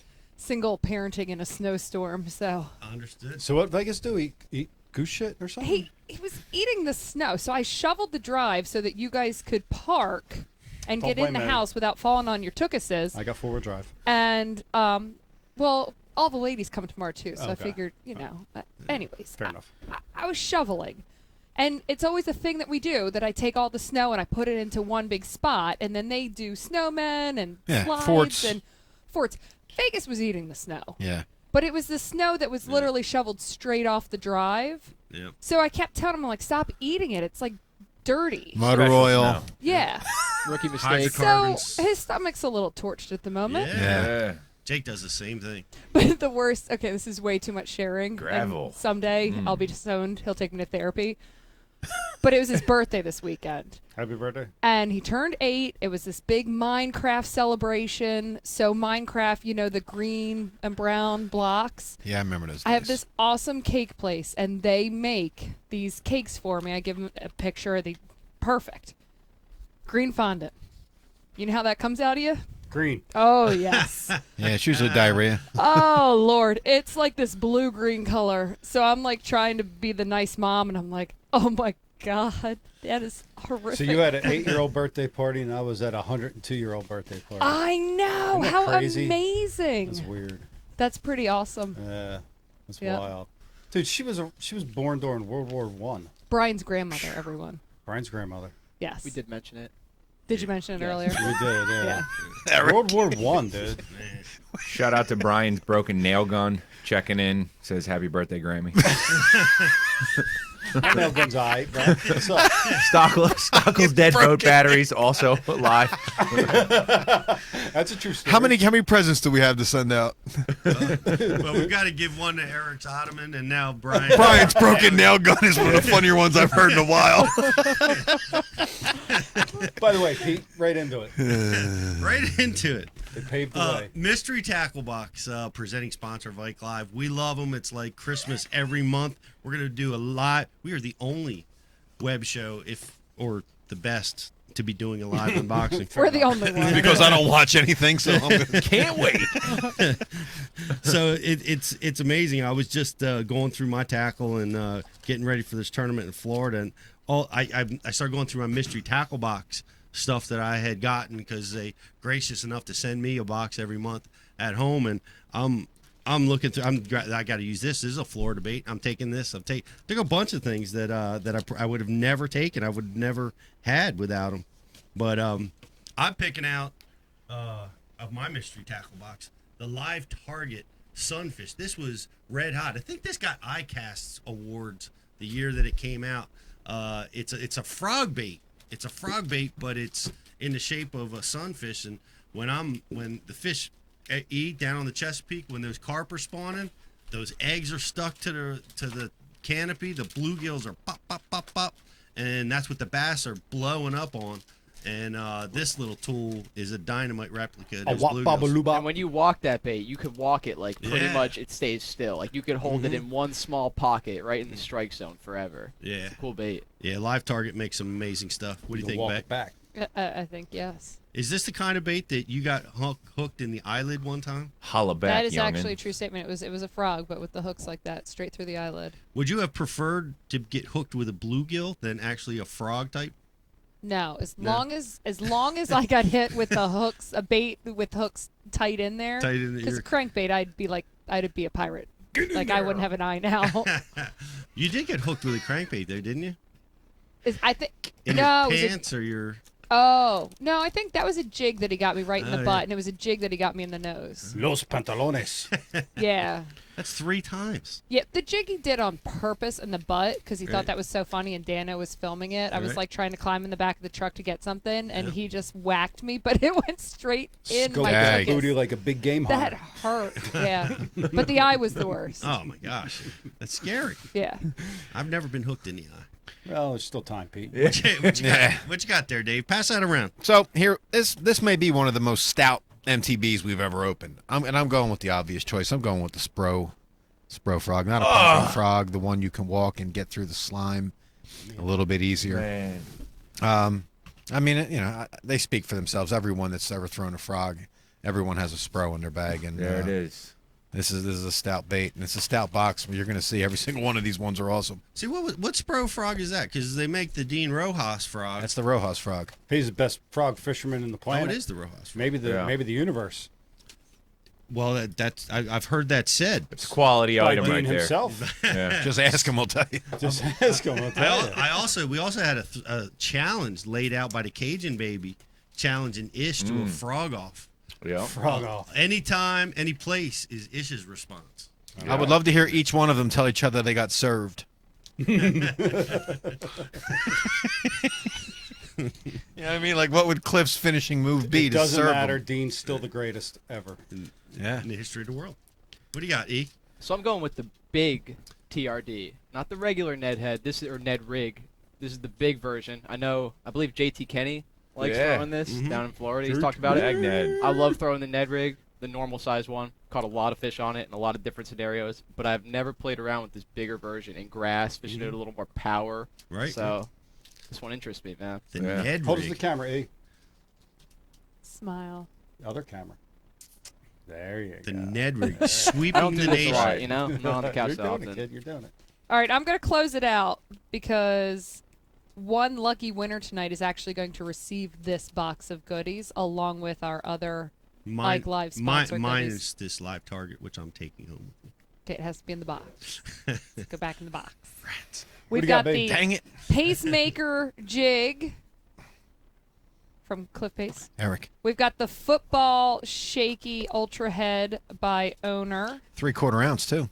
And then, yeah, those are monsters. Big dogs. And then this is really weird because this takes me back to my day of when I named my own worms because I didn't know they were really called. And I called one similar to this Mardi Gras because it's got the purple and the green. You know the story. Yes, I do. Called him Ryan. And but this is weird because it's almost like it's a regular old stick bait, but look, it's got little like skinny and fat. Why does it do that? Yeah, wacky rig has some interesting action. To undulate. Different. To make it wiggle. It's a better wiggling worm. Okay, but I understand if you were to hook it in the middle, but if you were to hook it on the end, good promo, Pete. What is that going to do? So it's a Riot Baits version of a Senko. Right. Which shout out to our boy Greg DePalma, local boy Greg DePalma. Yeah, top 20. Yeah, he was a Riot Baits guy. And Greg had a great first event for Bassmaster. Great first event. Congratulations, man. I know we've had Almost in his beer. Almost in his beer. But he he had a great, what was he, top 20 for sure. 18. Yeah. 18th? Yep. 18th place. He was looking strong, holding top 10 there for a little while. Looked like he was sight fishing. Yeah. And he got some great airtime on the Bassmasters Elites too. Yeah.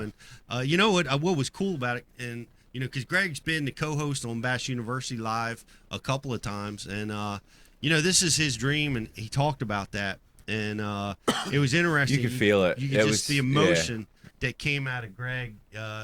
Talking about this is what he's always wanted to do, and he's arrived and starting out with a bang, man. Good for him. He qualified in, I believe it was 06. Yeah. And wasn't set up, so he had to pass on the opportunity. And it's taken him 12 years to get that opportunity again, and here it is. So Yeah. Kept grinding. Young people take note. Greg DePalma. Yeah. Ask him some questions. He might know a thing or two Yeah, about his to get you on the DM right me, I'll course. send you his number. The takeaway is save your money for 12 years. And Right.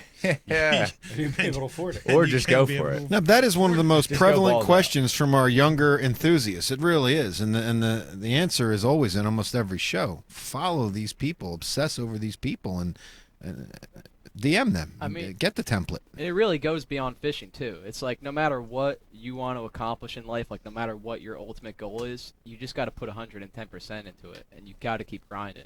You Yeah. can never let up. No matter what setbacks you have. Surround yourself with people with similar goals. That's another way people succeed too. Here's the thing is, Well, I gotta leave. What I've learned. I gotta get away from you assholes. You've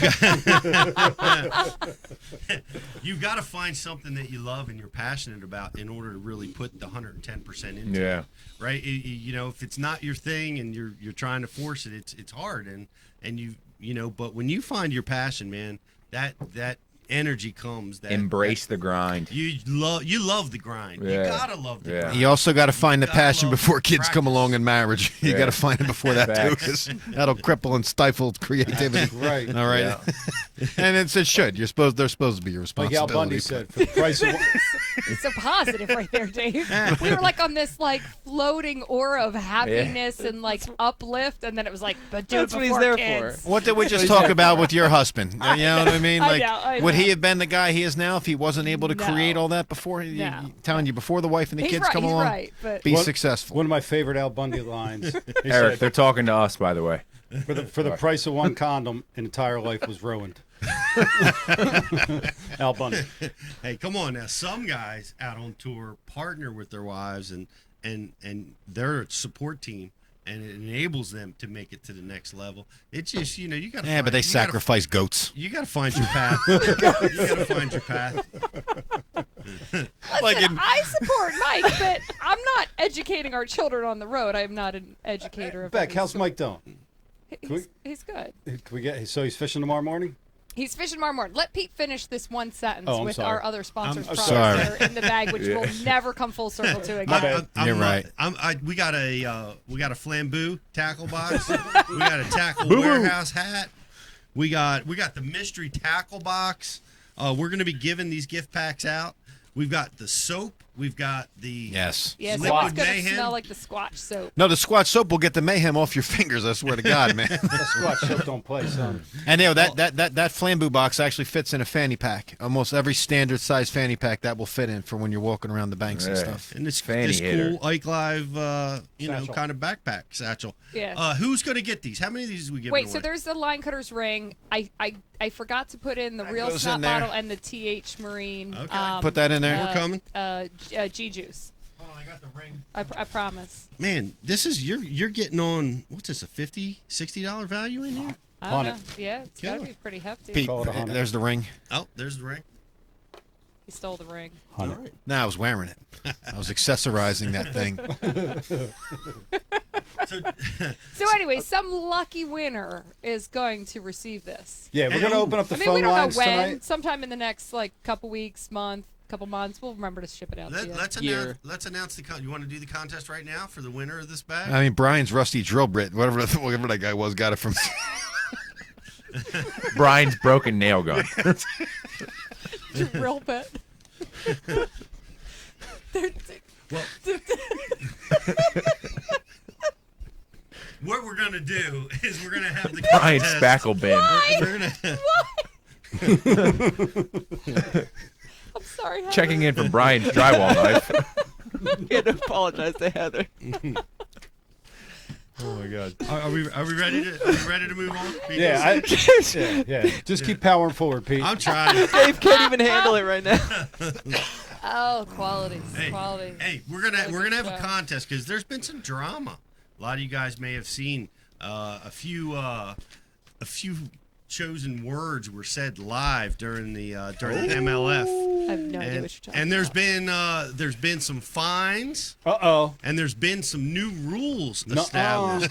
So there's been multiple new rules established. So the winner of this bag is going to guess how many new rules were established based on Ike's Courtesy of Mike Iaconelli. Courtesy of Mike Iaconelli. Based on the sounds he uttered on live broadcast. On the live they were just broadcast. sounds. So we're giving away. We're going to be giving away that prize. So get your best guess in, guys. Yeah, so Mike is in Texas, Lake Conroe. He is Group A, which is why he can't join us tonight, which means that he's getting tackled on. He'll be on the water first thing tomorrow. So he fishes, what's today, Monday? So he fishes Tuesday, Thursday. Group B is Wednesday, Friday. Mm-hmm. Yeah. Awesome. I'm still getting used to this. Hey. Yeah. Best of luck to him out down there. Now, that was awesome to watch, for most, I've been on the side of that. It must have been horrible for you and the family to watch him have to go through all that. Yeah, well, I have to be honest. Like, I thought he was in. I turned it off. Like, when the clock ended, I thought he was in. I actually knew nothing about the fact that people could still weigh in. I didn't know that. So I turned it off and just was like, okay, because I was taking my kids to a birthday party and we were done. No. And then my phone starts blowing up, and I'm like, what did I miss? What was the first message you got? I think it was Don Slimmer got to me first, and he was like, yes, and then literally 2 seconds later, damn, and I was like, damn, you know what I mean? And then they all started rolling in, and then I went back and looked because I had no idea what he said because I missed it. Yeah. We have a winner. Mike B. Good job, Mike B. It was a tough number to figure out. Well, what was the number? 2. Two new rules. Deuce. Thanks, And Mike. Becky's about to get to it. Mike B, send in your info, dog. We're not going to share it to the public side. Just send in your info so I can jot it down. So my phone starts blowing up, but Mike, I don't think, had good enough reception, so I couldn't actually ever get him. But I still didn't know what was happening. Like, why was he calling? Like, I was still confused. But I went back later and looked at the footage, and if you look, they tell him he ended up in 11th, and you see him grab his phone. I was the lucky recipient of those phone calls. Man. I just couldn't get through to him. It took probably 20 minutes till he got back to the ramp and had enough reception to call. So what was the basis? I mean, I don't know how far we can go, but what was the basis of the fine? Just because he said a couple of unsavory words? Hold on for 1 second. For those of you watching that don't know what happened, Mike finished in 11th place in the finals of the MLF on Sunday. I'm sure a lot of you guys did see it, but what happened Saturday leading into the finals. Yeah. To make the top 10 cut to go for the win, and he initially was qualified. He held on to 10th place, but there was a delay in reporting the tracker from the other anglers, the fish tracker, or what do they call it? The catch tracker? I forget what the name of it is. Score tracker. Scoreable fish. Score tracker. And after Mike had given his acceptance speech, thrilled with himself beating qualifying, and you could see the intensity in him that he fished so aggressively to the end. And after he waited a certain amount of time, he gave his acceptance speech. Then they had a score tracker update 5 minutes later because of the delay, which is they told us about. He wound up getting passed by Jared Littner, I think it was, who caught a fish with 12 seconds on the clock and was able to leapfrog Mike just enough to knock Mike into 11th place, and an ensuing reaction took place. Yeah, but it wasn't bad. No, but I didn't think it was bad, and maybe we're a bunch of Northeasterners, and I don't know, but he didn't have a tirade. We're not sissies with feelings. But Go right, ahead. right. It wasn't a tirade of curse words. It was just he asked his marshal. Are they marshals? He said, "Are you effing officials?" He said, "Are you effing kidding me?" And then he looked at the cameraman, like I don't think he believed it happened, and he said, "Are you effing kidding me?" Yeah. And then they cut him. No, Marty Stone just started like just drowning him out so you couldn't hear me. Let me tell you something. All Mike said was something that everyone says who gets backed into at the mall, gets stung by a bee, hits their thumb with a hammer, loses a fish, gets burnt by a cigarette when they're not expecting it. You know, I don't like know. that. You know what I mean? Right. Listen in on an NBA floor or an NFL or any other. I mean, sport God, for that just matter. go to an emotion. MMA match when they go live in the corner. Like, I mean, come on, man. Yeah, like, this isn't okay, 1960. so- No one's getting milk delivered in their metal bin on their step anymore. Like, let's get over the sounds that are uttered that we deem inappropriate. Like, it's ridiculous, man. Yeah, grow up. Right. Well, but see, I see both sides. So they want to try to keep it as clean as possible because their goal is to get kids in and this, that, the other. But at the same time, if you're going to go live on a competitor at the highest level of their sport, there's $100,000 on the line. Doesn't matter how much money's on the line. Like, if you're at the highest level of their sport, and we're talking basketball, baseball, football, MMA, whatever it might be, that guy doesn't even know the camera's on him anymore. He's only focused on what he's doing. Yeah. So I don't know how you get you change their game. You can't keep it real. Yeah. It's not real I don't anymore. know. You got people thinking about the camera. Let's be honest, MLF loves it. No, you know what? So they find them, right? They find them for. How do they not have a 7-second delay and beep it? That was my question. Find your own goddamn self. We How do have you a- not there have is a a delay and We beep have it? a delay. If you don't want Our that delay word, is then like what are you super doing long live? because we don't know if Brian's smart enough to pull the plug in 7 seconds, so we gave him about 40. How do you not have it? How do you not have a delay? Beep that shit if you don't want that word. That's garbage, dude. That is garbage. But you know what I You said? want this live? You want it in the boat? It's $100,000. You want the real emotion, and then you're going to find somebody for a word just because Edwin Evers doesn't have emotions?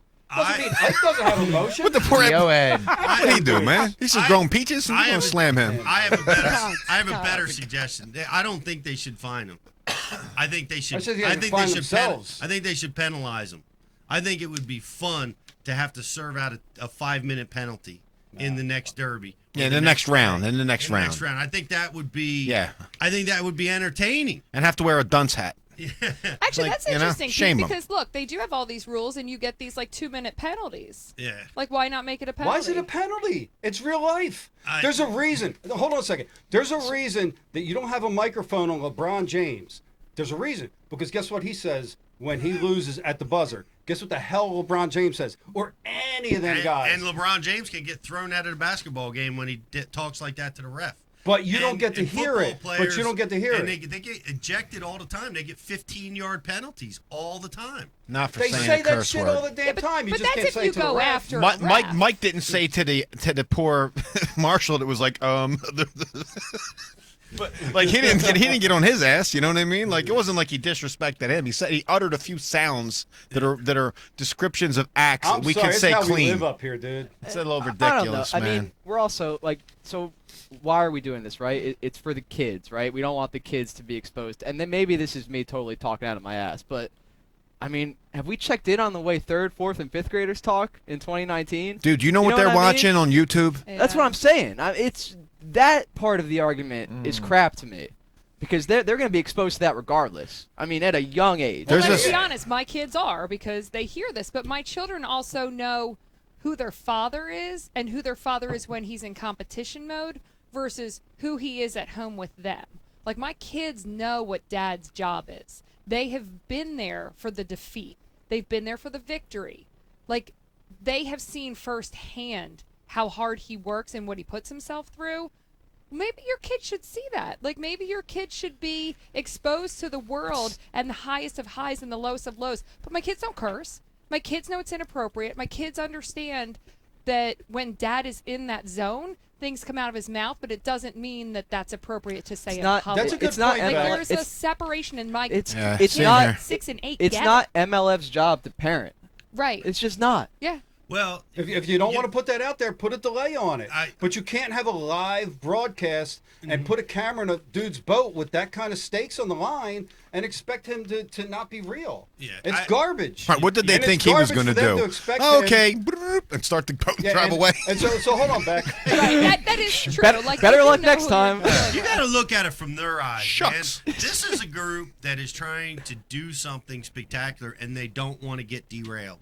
Okay. Right? They're trying to move the bar, and they're trying to not let something petty like foul language get them off of a major network, or keep companies from calling. Then do their Yeah, job. but that's not going and to put end a- up in the show that goes on network. This is just live on the internet. I'm saying, but they're watching. You could- Everybody's a watching. kid could watch porn Everybody's on the internet. listening. You know what I mean? Like, Everybody's watching. Everybody's listening. They're trying to do something spectacular, and they don't want to get derailed by something like that. So they're sending the message that says, "Guys, have your meltdown, but we need to keep the meltdown clean."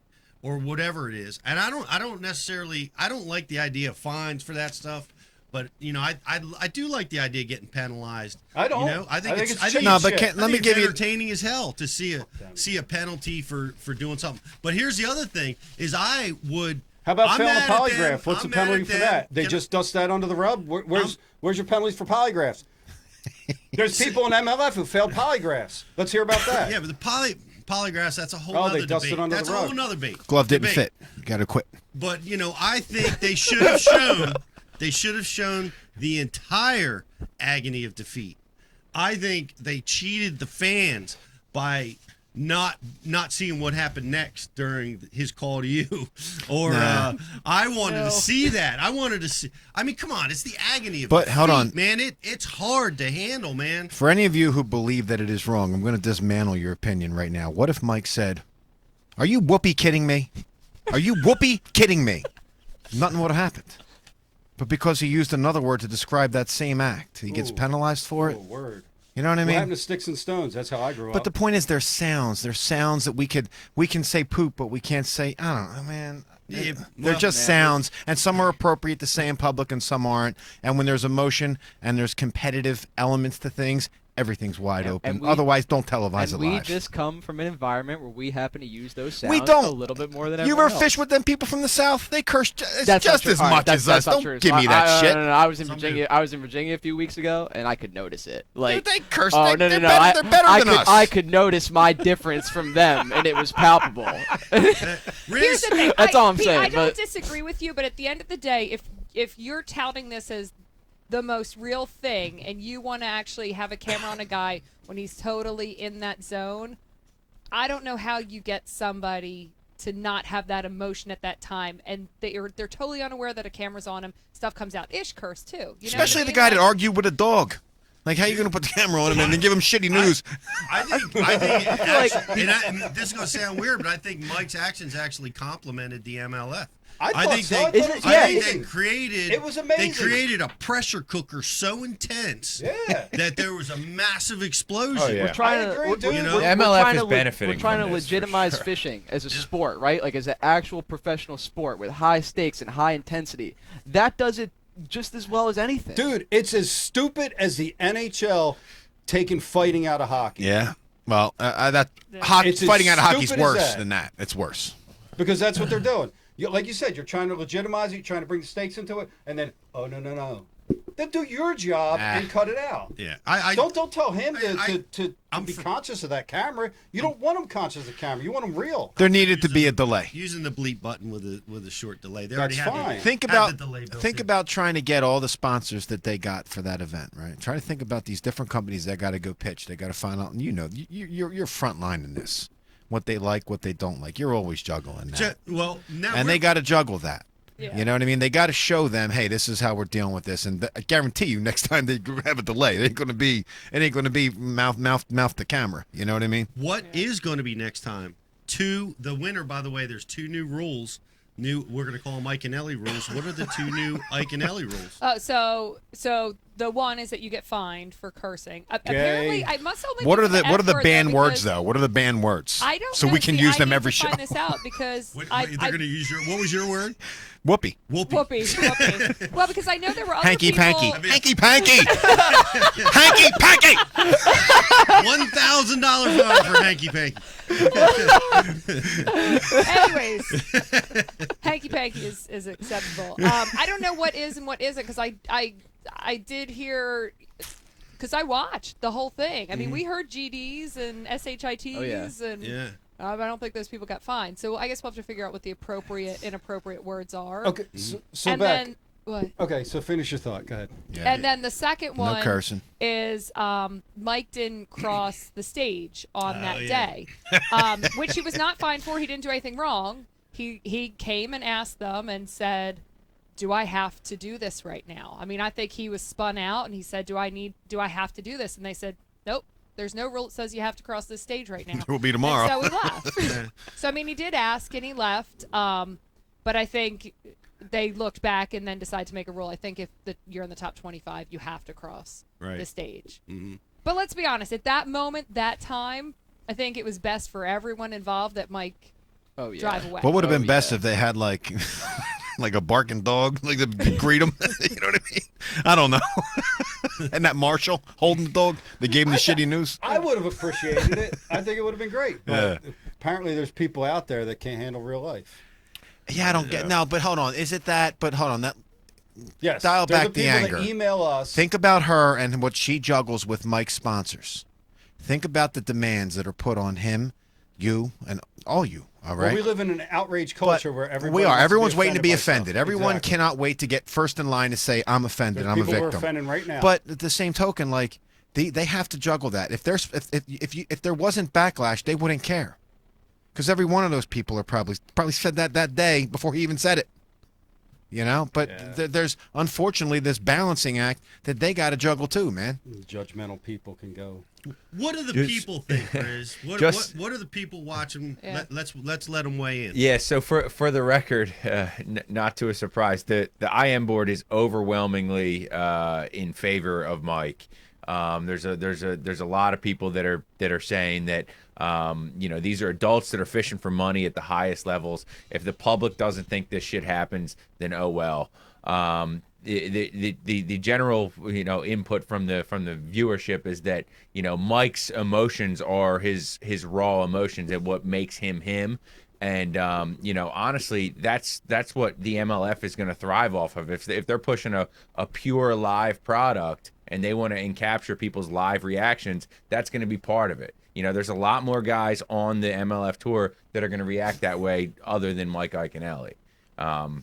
So especially the way that happened. It would have been different if it was in real time. Yeah. And he knew the score at the time when time ran out. Knew he was in 11th. Right. Knew he had to catch one more bite. Didn't get it caught. I mean, that would. Well, it's like going to the been weigh-in different scales, from the way it dropping his happened. bag on there, saying, "Yes, you're in tomorrow." Mm-hmm.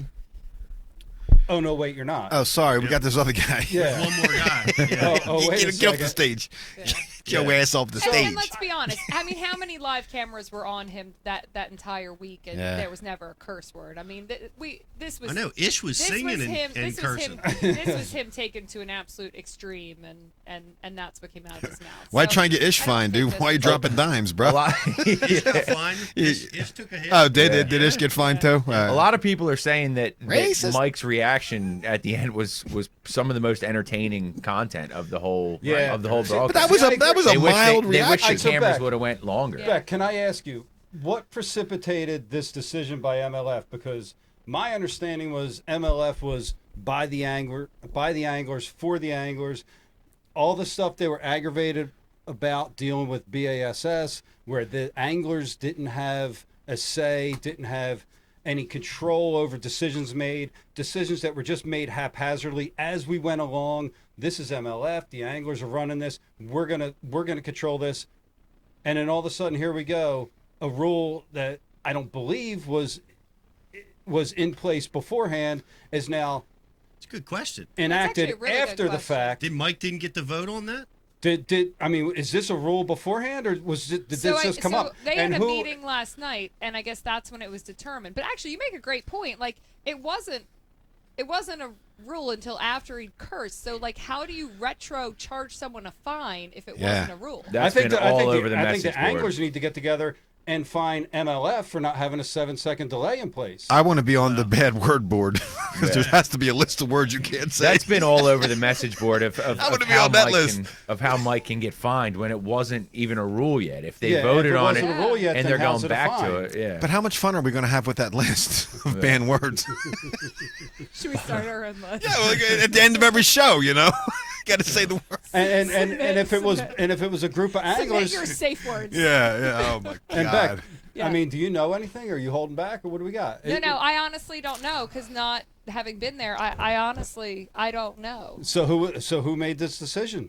I don't know if Well, I it think was we should know. This is a group run by the anglers. Damn, Brian. I'm just saying. Fucking Johnny Cochran over there. Oh, F them. They come out beating their chest, talking all this trash about millions of viewers, and the anglers running this shit. Where's it at? Well, Well, there you're was fine. a meeting last night. I don't know if the anglers voted on it or if it was like I don't know. I honestly don't know. But even if it did come from the anglers voting on it last night, you actually brought up a great point that I hadn't even thought about. Like, well, why were you fined for something that was already said? Yeah. Like, I thought the way that rules worked is, like moving forward, don't do this. This I is wouldn't what'll pay happen. Maybe Mike could fine them back for That's what for I would having do. having a delay in notifying him about where he finished. Issue a $500 invoice. I wish there was a close up. I wish there was a close up on the marshal's face when he was reading it. Like, oh my god, I gotta tell him this. I felt bad for that guy. I've been there. Oh, I felt bad for that guy. It's like, That poor dude. I'm good, man. I'll swim back. Yeah. Don't worry about it. That just seemed to me to be such a common thing right now, that retroactive reaction to dealing with outrage. Yeah. And we've had to deal with it. Sad to say, we've had to deal with people that message us and email us over stuff that. We lost them by about the 5th show, though. Well, They pretty much packed up and went back to wherever. I know what you're saying, Brian. That's, We probably lost it by the second. Yeah, they were pretty much gone when Mike was dry humping the air. That one, that pretty much chased them all. To the offended, it's just. Yeah. But that's the whole I society. just can't believe we're talking about this so. I know. Rick intensely. Clun weighs A word. 35 pounds in, and we're And talking, we're talking about a word that I hear 200 times a day. that the children here. My son watches it. My son watches this monster on YouTube. Yeah. Freddie. I think Freddie's a sailor, man. You guys are talking about like it's the anglers against the MLF, but man, the anglers are the MLF. Okay, so who are the anglers? The anglers Apparently, a bunch of non-potty mouth I would participants. I would have to assume. Yeah, the anglers voted in that fund. Yeah. The anglers have the last say on So those rules. fail a polygraph and dust it under the rug, but drop an F-bomb and it's okay. That bothers him. I know you're skirting around this polygraph that I don't even. They don't know. They either. don't talk about it. Nobody weighs in. A polygraph's not even admissible in court. Because it's true. It's useless. And because lawyers would be out of business. There's no need to have court. I'm just Hook saying, him up. That shit's real, dude. Yeah, that shit's real. I'm just saying. I'm not happy about it. Yeah, that shit's real.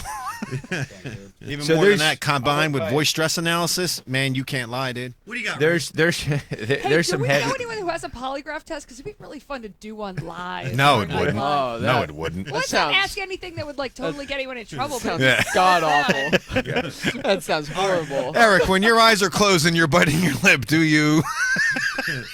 All right. Hurry up, Riz. The Yeah, so airwaves are so, open. so there's some heavy stuff coming in on the message board about the topic at hand. Where do you draw the line with if guys can't drop F-bombs?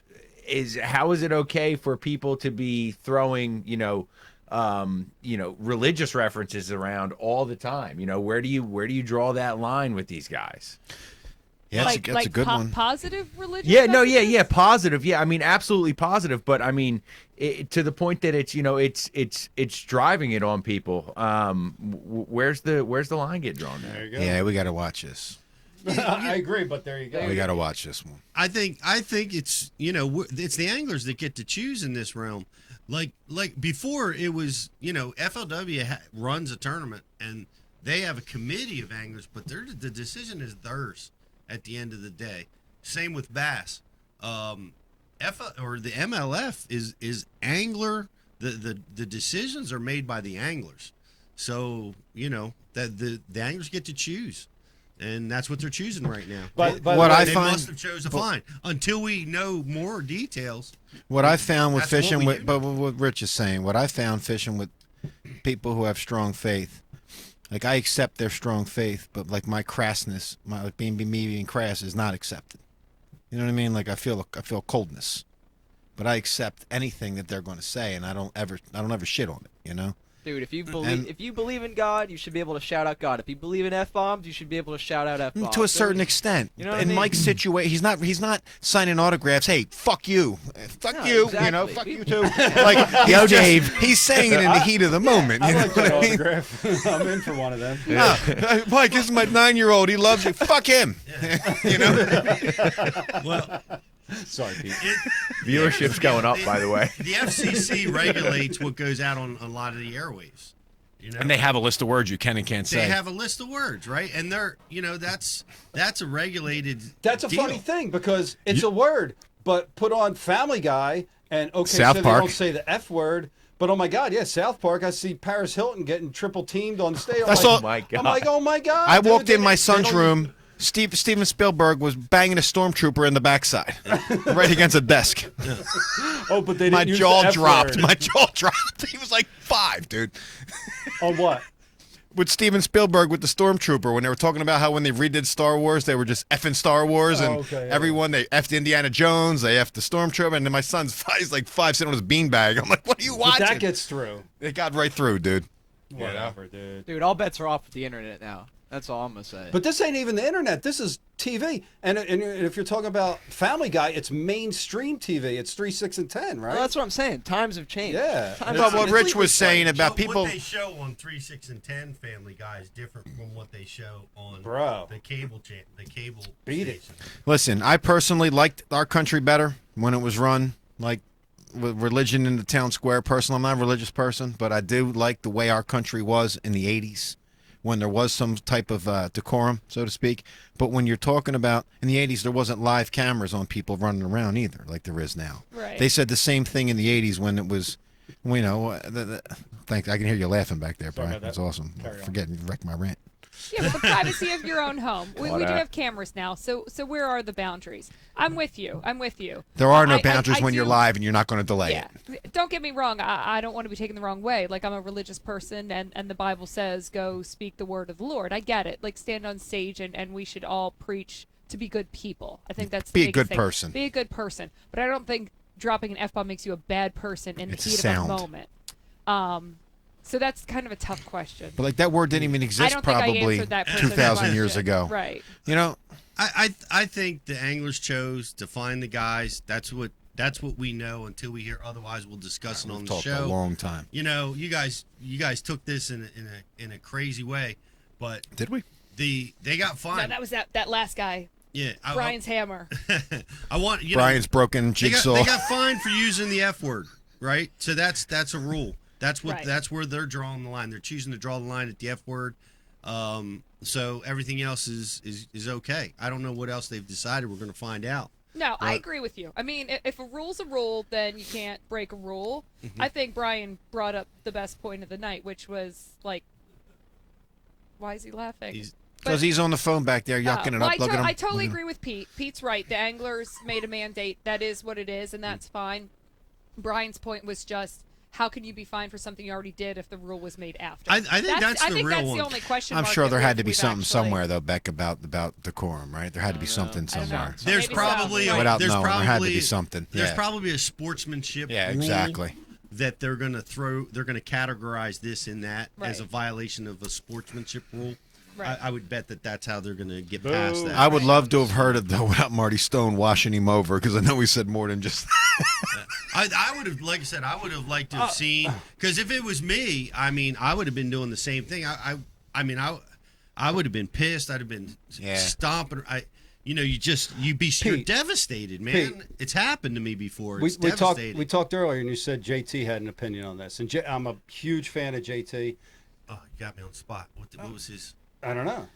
You brought it up, but you didn't tell me Dang, what it was about. you guys gonna put the employee right out there like that? Well, anyhow, leading up to this, we saw 'cause- JT the week before, and he was saying how, we caught up with him at a Bass University. He was saying, there's this running bet, like, how long before JT drops an F-bomb live on the air and blah, blah, blah. And JT's a real dude, not some Sally with feelings. He's a real man. And so that was kind of the joke about, how long before JT drops an F-bomb live. And everybody's got this joke running. Feelings. Oh, but then Mike does it, and then they're going to find I him. guarantee you, JT realizes Mark has the most feelings. JT realizes the gravy job he has. Next time we're going to see him, he's wearing like the Pope's uniform. That dude ain't going to be saying shit to nobody, dude. He ain't giving that job up. You know what I mean? But that's what JT commented, that he got hired to push the envelope. He got hired to, be the guy that puts it out there, and he was worried that he was going to do it. So he was surprised to, that those guys did it first, and surprised. First tournament, they got two of them. But JT's not going to be showing any emotion. Mike he doesn't have competition. No, you don't have to. You don't have that. Yeah. I could easily do the show without throwing any bad language around. Yeah. As long as I'm Could not you? drinking. I'm not gonna be drinking if I was doing MLF. You know what I mean? Well, Maybe I don't know. It'd We probably be didn't funny. ask Chris Johnson this, but he dropped an F-bomb. I didn't see it, but he dropped an F-bomb. Damn, Pete, you're just goddamn handing out indictments to everybody. Yeah. Hey, man, I'll call you to the carpet. Does Bass? I guess Bass fines. I didn't know that. I didn't hear of any fines. Nah, Elton Jones left Bass, so they didn't Who's the find guy him. investigating Trump? What's Actually, that? I don't think Bass does, because I think Mike dropped an F-bomb. And Right. Zona was like, oh, jeez. But I don't think there was a fine. On the bracket, right? Yeah. There had to be some I stuff think, going I on think during there was the an bracket. F-bomb there, yeah. Rich, what do you got, You got Rich? something? Yeah. Kind of had second thoughts, but BC'd. So some in Florida said that he would rather hear the F word on camera than see some of these guys packing dips and smoking cigs. Oh my God! Thank you. God damn, Eric. F-bombs So never I killed guess nobody. You're that offended? I guess it's what Oh offends no! you. I just see all the lips being packed. Nah, I'm like, you know what's I'm vile? like, damn, that's gross. It's when you bro. come across their water bottle that you didn't know was full of, like, it had a napkin. Hockey soda. And it has, like, the I hockey don't- soda. I don't care what hate I get for this. That is the grossest That's habit vile. there is. Hey, It's you know vile. what, man? Sorry. Live and let live. I- That's I- the bottom I- line. No, do. it's not until you're in trucking and you're walking around on a dock in some southern state and you got to watch the Don't spit drink the piles. iced tea, dude. Nah, and it's gross. Carolina It's gross. Slop. It's disrespectful. I don't know what's agree. worse, that or yellow Gatorade. You think it's yellow Gatorade in the truck, but it's not. Somebody didn't stop at the rest stop. Dude, yeah. Wait a second, Brian. I'm talking, Yeah, they're road bombs. I'm talking to Woo Dave's quick story. I'm talking to Woo Dave's after one of the tournaments, and I'm hanging out, leaning on his boat, and he's, his boat is cluttered. He fishes that way, and but anyway, we're done talking, and I go to leave, and I'm stuck to his boat from the chewing tobacco running down, running down. My Jesus. arms from here to here is all coated with. I rest my case. With tobacco. I Dude, rest my He case. didn't Love warn it. you. I was God, staying that's at so Marine Village one time, and his Ranger had broken loose from the dock, and it was like 40-mile-an-hour. His boat was dashed against the rocks, dude. Just Ben's getting bashed, and he's just standing there looking at I it. love him. He Whatever. fished the open, man. I love seeing him. We got a caller, Brian. Caller, what's your name? Where are you calling from? I'm Chris calling from Texas. Hey there. Hey, Chris, man. The boys are down in Houston, Texas. Are you going to go down and check out the MLF? Man, I sure so wish I could, but I gotta go to my daughter's field trip, so it's either that or have a happy. You know, I bought a tournament picture, so I got to take the good with the bad. So unfortunately, I can't go down there and watch the guys do it. You know, do it up. Or, you know, get Mike Iaconelli throws with temper tantrum. Well, we'll all be watching. F-bombs or not, we're going to be watching on MLF. But what's your question? Not much of a question. I just kind of gotta kind of concur with what you guys are saying. I mean, I do tournament fish. I'm wanting to make it in this game, and I think it is kind of messed up that they are finding us. I think it's one of those things that kind of, you know, it's hard. Like, I don't know how to say it. It's hard to say, like, first of all, it's already hard to try to make it in this game. And then when you put fines and fees on a lot of other things, it just makes it that much harder. And it just sucks about it, you know, it just really sucks.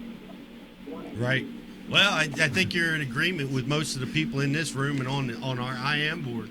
But you know, the fines were levied by the pros themselves, and you know, we're gonna see whether, you know, what's gonna change in the next one, whether they're gonna add a delay. But I definitely think the delay is the best way to go. But yeah, I agree with you on that. I think the delays. It's like you said, you know, I'm a Christian. I prepared Christian bass club, a bunch of guys, and it just happens. You know, you spend time away. You're losing so much fresh out on the water, and you know, when you're losing those things, or you know, I think that you have to have that embarrassment factor as well. You know, you just have to that all of a sudden, you know, you kind of look like, damn, like I just lost, you know. So, but I just wanted to chime in on that. Like, I totally agree with you guys. This is from a Christian as well. I mean, just because you're Christian doesn't mean that you're not a human being. That's one thing that people need to really kind of focus on. That, you know, we're Christian, we all stand for God. Times have changed, and you guys are right about that.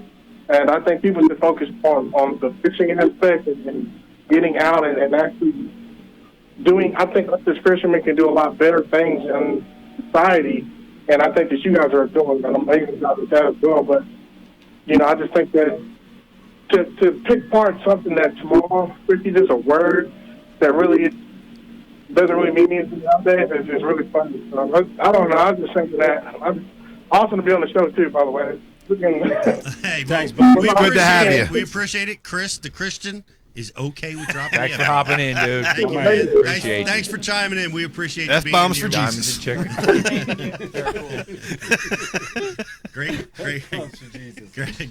Great comment. It'd be interesting to hear from somebody who doesn't agree with us, because I hate to say it, but like our viewership is people who are very like-minded with us. Anybody out there that says, "Hey, man, that was an egregious penalty. Them guys should have been fined." You're garbage. Kids are watching. I want to hear from you guys. I don't. I want to fight them. It's going to be hard to get past Brian on the call. But I do. Like, I think our fan base is probably very similar. Well, our fan base is relaxed. They're accustomed to be hearing that kind of stuff over the airwaves. They're accustomed to be offended by us. I don't know. I guess I just couldn't imagine many people that would be actually like, you know, like it's a word. Dude, I look at it from a business model perspective. I think these guys have taken a big risk, right? They've all cashed in on the major tournament trail. They've all moved over. They've got this business model. They don't know if it's going to work, right? So anything that could derail it, I think they're worried. They're not worried about it, but they just want to avoid going down that road. Agreed. You know? Why go down that road if you don't have to? No, but you know, you got to admit, if you have little kids and there's someone carrying on in public saying that word, like the conversation loud or obnoxiously, it just, you know, it is off-putting, right? Like, let's not act like it's speaking the King's English, right? It's Agreed. not. Agreed. Like, it's still off-putting. But in the context that it was used, right? Live TV, competition, I mean, come on. Can we just stop talking about it? I know. Can we change the subject? We got Yeah. No, we're not changing the subject. It would still. I'll change right. the subject for you guys. We know our opinion. Brian, we got a caller? Yeah, we got a caller. Hey, caller, what's your name? Where are you calling from? Hunter Massey. How are you, man? What's your comment What's your question? Well, the first comment is Ike was the first to cuss on Bass Live at the 2015 Classic at Hartwell. Hunter, my man. You and said Facts. Good but stats. More importantly, I know. How do you remember this? Good Like, job, I remember Hunter. we did, but I don't remember when. Go ahead, buddy. Well, I just remember Zona saying, I bet you he's going to be the first one to cuss. Yeah.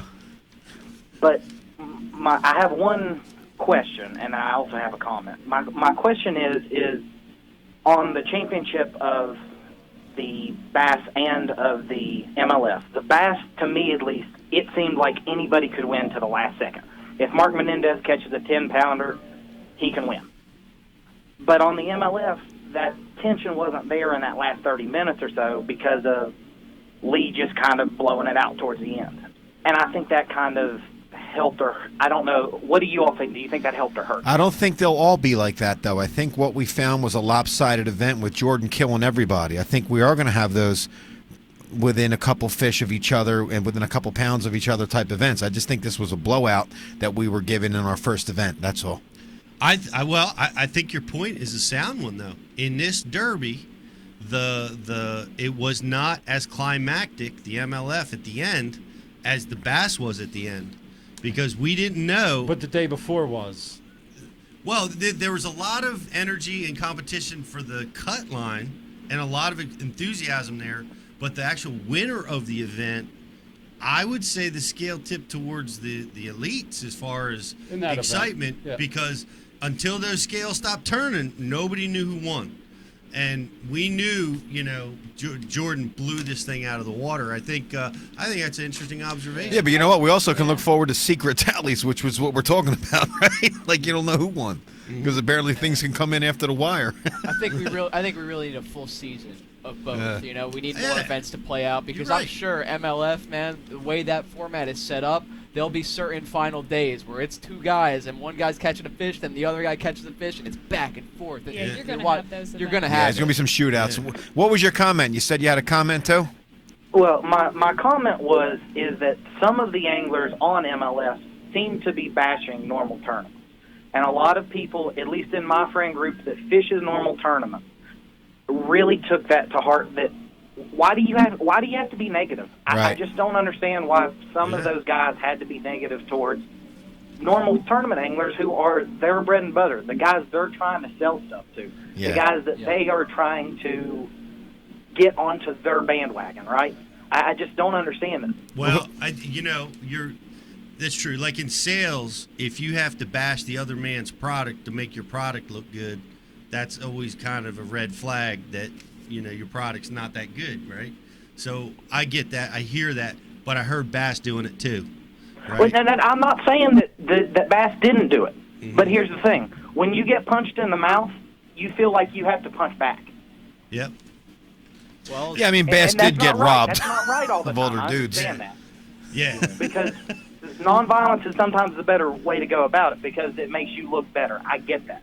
But that doesn't mean that it's not the human reaction, I guess, would be the best way to say it. They were actively saying stuff like the old style of tournaments or, the way that the other guys do it. They were chronically taking shots over the bow of all the other tournaments. MLF was. Tit for tat. Yeah. Caller, I'm going to ask you a question. Would you rather catch 53 fish in a couple days, in a week's time span, or would you rather weigh in 35 pounds on the scale? I'd rather weigh in 35 pounds. Eric? I would rather go to Santee Cooper and have 5 7-pounders than go out and catch, let's say they're 2-pounders. I'd still rather do the 5 7-pounders. That's what I like to do. I like to flip and pitch. I like to frog. I like to do that kind of stuff. The only reason I'm going to disagree, and I'm going to say the other one, is because I think the one aspect of this that isn't being talked about enough, maybe it is, I don't know, but the fact that you get to release the fish right away, that conservation aspect, that's the thing that I appreciate the most about it. That's why I appreciate it. And my thing is it's not a bad thing. I'm not saying that it's not good for the conservation of it. You don't sound But like I you're saying think that. That's No. I think it is. I think it is. Because catch and release is a great thing. But I don't think that it is like the next greatest thing in the world that it's going to save. bass fishing right now, the lakes are better than they have ever been, and we have more live well tournaments than we ever have. That's the truth. You're absolutely right. We're setting records. St. John's set records at their tournament. That was a stupid tournament, man. Tell you what, lakes are better. It doesn't feel like that down here in South Jersey. I can tell you that. But you know what though? Hey, I'm from the Ohio River Valley. We have we really do not have good lakes. No, you we guys have are screwed. 2 good months in the spring, and we get 1 good month in the fall. Yep. But that doesn't mean that I would much rather go out there and catch. I can win a tournament with 3 good bites here. Yeah. I can't do that. Yeah. I can't go out there and win it just catching 2 pounders. You guys only have a few good things. You have good football, good wrestling, and you got some really good Sasquatch locations. That's about it. Hey, to your They squatch in Ohio? Oh, there's some mad squatching in Ohio, dude. Word? Well, no, Yes. no. I'm from the Ohio River Valley. I'm from West Virginia. I'm right where West Virginia, Kentucky, and Ohio comes together. You're in the heart of Squatch country. Oh, they got the Mothman out there. Yeah, we got the Mothman. Mothman. Here's the thing, though. Like, we're only one tournament in. We're going to see some huge bags at some point. That's the thing. I think, but the difference with MLF is there's the guy who has the potential to have the 35-pound bag and 5 fish, but there's also the guy who's going to have 35 fish for 100 pounds. You know what I mean? Like, I do. It gives both those my, guys a chance. Right. At least in my experience, though, in our tournaments, it's much harder to find the 3+ pounders than it is to find a 2-pounder. And that might just be my bias, because that's what you are going out there and looking for. But there are days that you can go out there and catch, I don't know how many 1-pounders, and you can't catch a 3-pounder to save your life. Well, that's the truth, man. I honestly, I watched both, and I mean, I've trained my whole life to catch the 5 biggest, and that's what I do. I am too offended when they attack me for fishing tournaments, the way that I like to do it. And to address the conservation issue, come on, man. They're talking about, there's delayed mortality in tournaments when you release them. They ought to do studies on delayed mortality on the 5-fish tournaments. Well, MLF, you ought to do studies on delayed mortality. I saw lots of fish getting bashed into the boat on hook sets. I saw hooks getting driven. I saw bloody fish coming down. I saw fish or hooks in the tongue where they say that they're going to survive just you putting them back. Right. You can't know that. There's a reason that those fish die in your live well because they're hooked in the tongue. It's not all stress. Some of it is blood loss. Some of it is stress. I'm not saying none of it's stress. Yeah. I just feel like I think we're all in this together. This is our sport that we love so much. I don't think we should be. We're all doing great things in the conservation arena, and I don't think that there should be infighting in that. I really don't.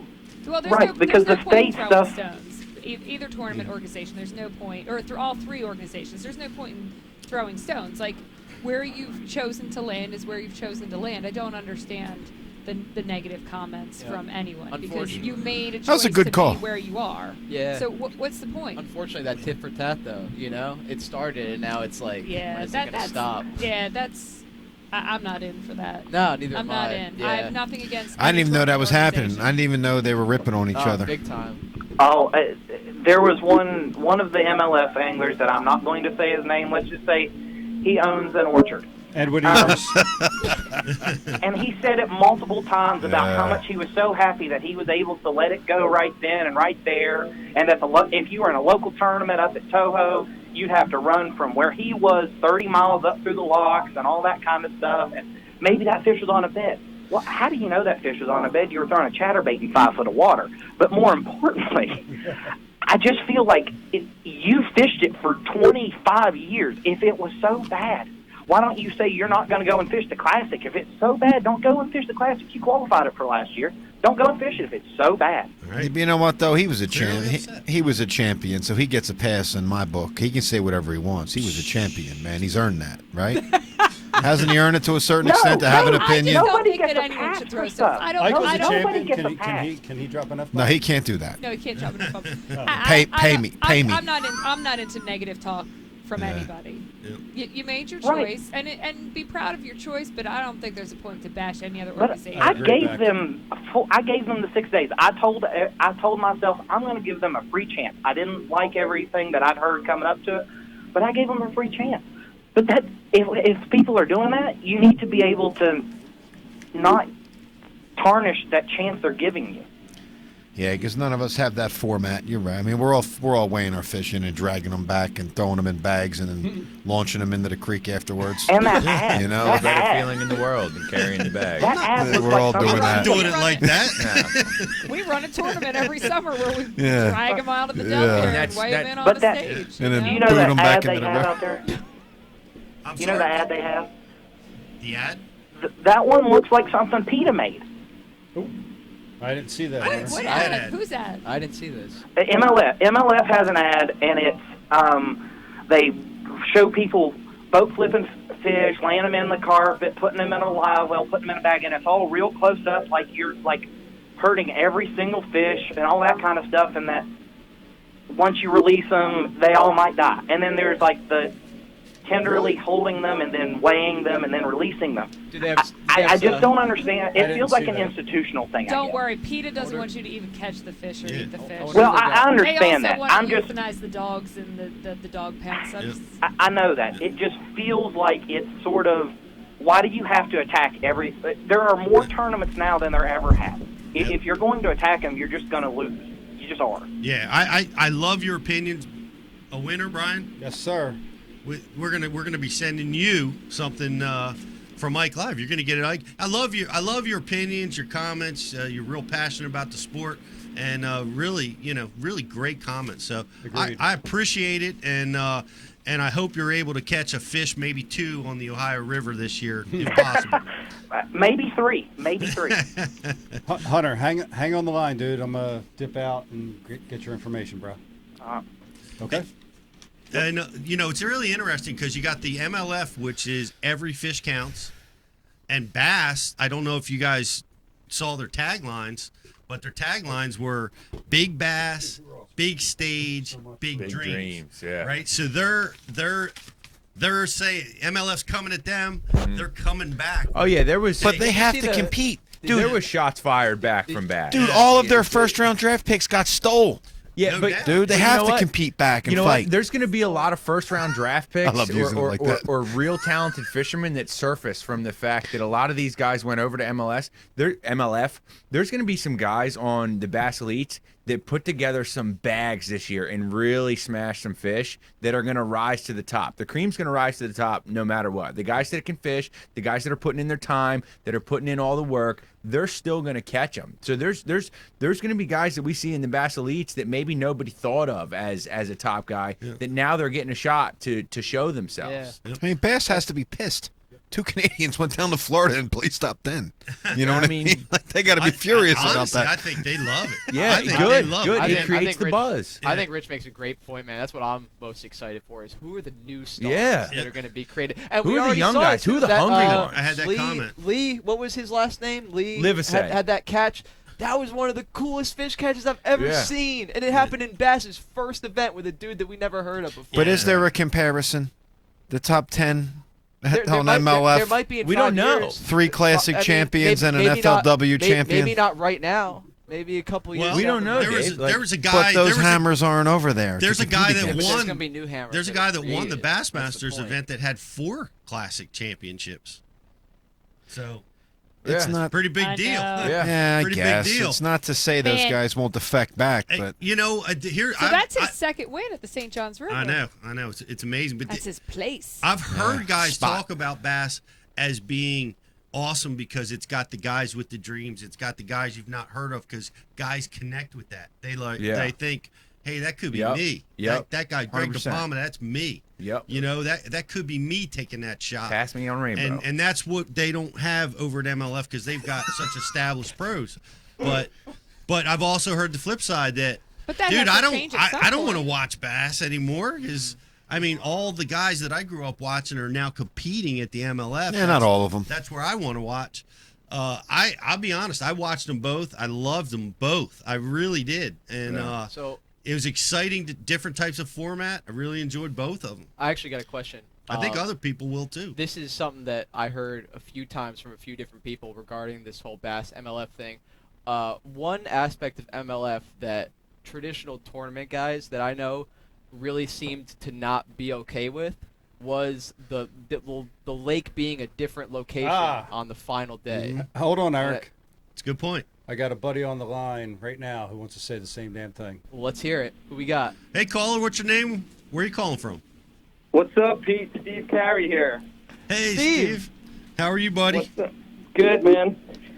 Hey, I agree. So when I was watching MLS, I thought it was awesome. Super entertaining, on the edge of my seat watching it. But changing the lake kills me. Yeah. I mean, to me, a big part of it is maintaining that these guys are athletes. And to me, one tournament is one game that should be finished on one field.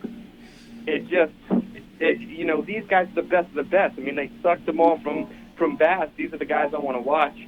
And I don't know. I want to see everything come to fruition, how it plays out on that last day. Steve, What do you guys think? I agree with you, and on this point, and I talked with Ish about this exact thing because I was talking to him and do you think it's fair that the guys that dominated on the Kissimmee chain that figured that out now have to move to a lake that they've a lot of them never saw before, and no preparation there. It seemed like there's a lot more luck involved in stumbling onto something in such a short time. I felt that way. I talked to Ish. Ish disagreed with me. Ish loves that concept of, because he's a shallow water guy, he loves looking at habitat for the first time before anybody else does. So he kind of disputed it with me, but I agree with you. But here's what Ish also told me was, and I didn't know this, that was unusual to be on a new lake, because what was happening was the FLW was coming in town to pre-fish the Kissimmee chain, so they couldn't have the finals there for fear of running into all the FLW traffic. So they moved to a lake where they wouldn't have that traffic. At Conroe, the finals are going to be on Conroe. Yeah, I just think that's important because it's all about patterning fish. Even us as recreational anglers, I mean, if I know I'm going to a certain lake at the end of the week, I'm watching the weather patterns all week. I'm putting together the puzzle before I ever hit the water. And then when you're on the water, you're taking it right to the end. I mean, you look at T.O. Takahiro, who dominated on the laid off his fish, right? He had that lipless crankbait going, and he's won there before doing that same pattern, and it was completely taken away from him going to a new body of water, and whatever strategy he employed didn't put him in contention to win. So I agree with that, man. I would like to see all those tournaments play out on the same field, like you said. That was well said.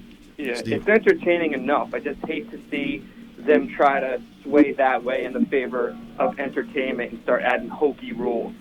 It's entertaining as it is, but let's maintain these guys are athletes of the sport, and they're competing. I think that change in lake took away from that greatly. Hey, man. Well, I agree. I think that's a great point, Steve. Appreciate you calling in, man. And when are you going fishing next? Hopefully soon, man. The reason I was able to watch all this fishing is I tore my bicep, so I've been laid up post-surgery. So, Chicken Dobinski's. That sounds awful. Yeah. Where are you from, Steve? Dude, Where am I from? Dude, we fished with him. Oh, who? He's the guy that makes Dubinsky. Oh. Come on. Drive towards the sun, Dave. Oh, yeah. Made me look like an asshole on that. I remember that. Yeah. That time I have a stormtrooper in my boat. Yeah, that dude.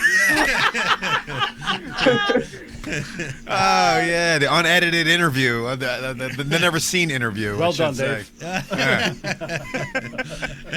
Hey, man. Well, thanks it was great comment. Thanks for calling in, and we look forward to receiving our Binskis.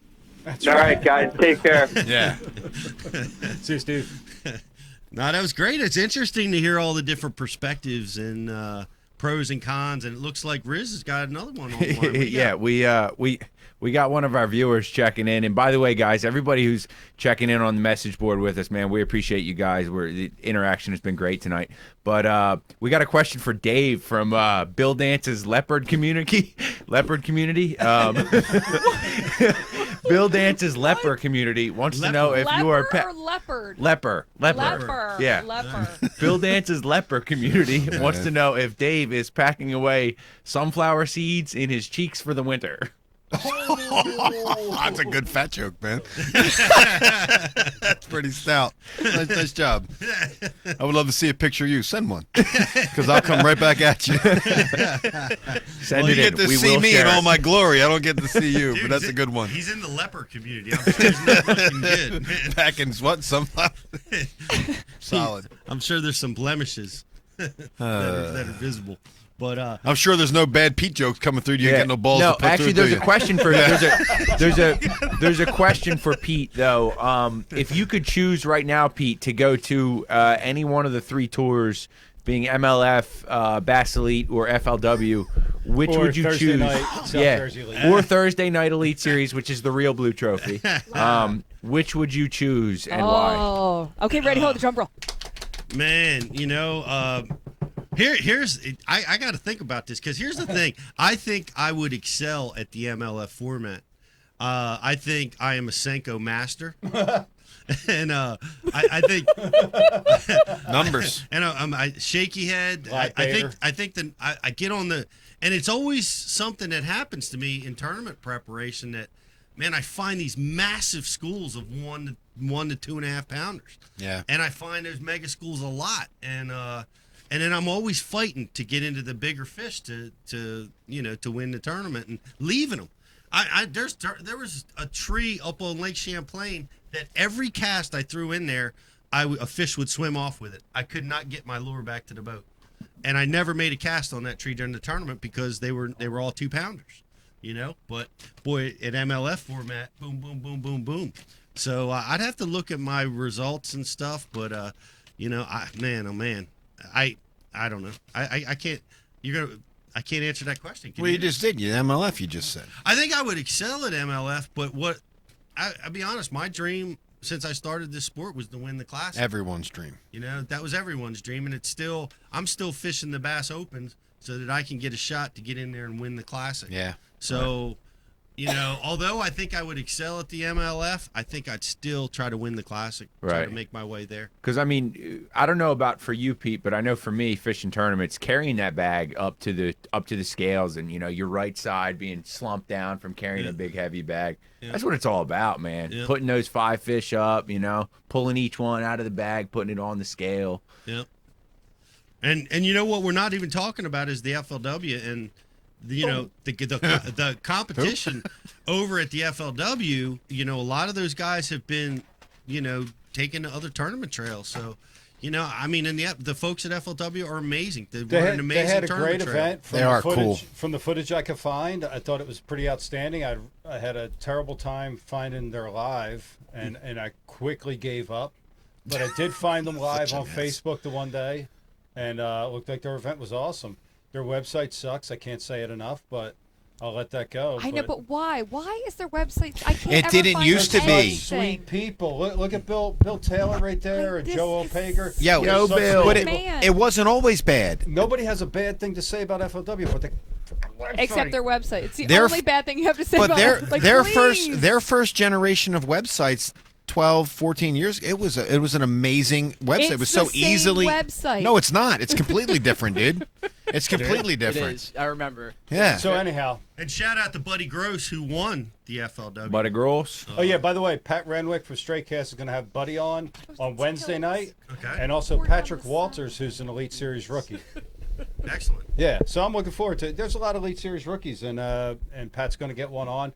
Patrick Walters is supposed to be a pretty, badass. So look forward to learning about that guy. Check out the Straight Cast on Wednesday. Can check off the Stray Cast reference for every show. Shut up, kid. You know what, dude? Check you off. We'll put that right next to the approved You promise? language board. Yeah. Bryce nailed his new whiteboard. Somebody has to be semi-responsible here and shout out our buddies. I mean, Mark Wait, we have Jeffries to has talk been about crushing something. lately. Brian will be looking for his check in the mailbox on Friday, Pat. There ain't no check coming. Hey, That's awesome. random thought. Hey, but hold Random on. thought. Bounce While we're that talking check about to the Mark bank. Jeffries, I have to give Mark Jeffries a huge shout out because Mark Jeffries is going to once again take care of us at the Classic so that we can broadcast live. Dave's coming this year. Working on it. Come on, dog. I am working on it. All right. You're coming, dude. I'm working on it. Becky. I have responsibility. You'll be there. Becky. So the rest of us. I You do. will be there. But I have a daycare center I got to run. Dude. All right. A daycare center. You have two It is. kids. I have adult day. No, I work in an adult daycare center. Oh. It's called something else. But I do too. It's all of you. I'll be there. Hey, everybody come to the Classic, man. We're going to be broadcasting. Bass University's going to be there. All the guys, all of us are going to be there, even Dave. And we're gonna. I'll be there too. We're gonna drug you. We're gonna put you in the back of the van. You're coming. Yeah, you abduct me, right? Yep, we're gonna abduct you. That's what we're gonna get you there. We got a lot of great events happening at the Classic. The Ike Foundation is going to be at the Classic once again. Yeah, we'll be painting baits at the Pure Fishing booth this year, and then I haven't figured out where our second location will be yet. We're still talking with Toyota, so hopefully that's where we'll be handing out the Flambeau boxes. But we always hand out over 500 tackle boxes to kids at the expo, and we will definitely be doing that Put again. like a FU note in each of them. Flambeau. And then the Bass University has a booth, which is super exciting. And then Ike Live will be having an after party at the host hotel Sunday evening after the Champions Toast. So all of our usual fun stuff is going to be happening. We'll be letting people know. Big news real quick on the Classic. Hey guys, we're first class this year. We're going to be on the sponsor floor at the Classic. Nice. We're in. Yeah. So come on in there with all the big sponsors. We're going to be there. Check out our booth. Look for the orange flagging. You can't. I'll miss tell it. you what, Pete. You have me on a Bass U, and I'll come to the Classic. I never got that invite yet. I guess everybody lost my number on that night. When's that show? Wednesday? Dave, Everybody on the lost show. my number on Bass U night. You know what I mean? Nobody has nothing to say to me on that night. Nobody's got a word to say to me on Bass U night. I'm a ghost. They're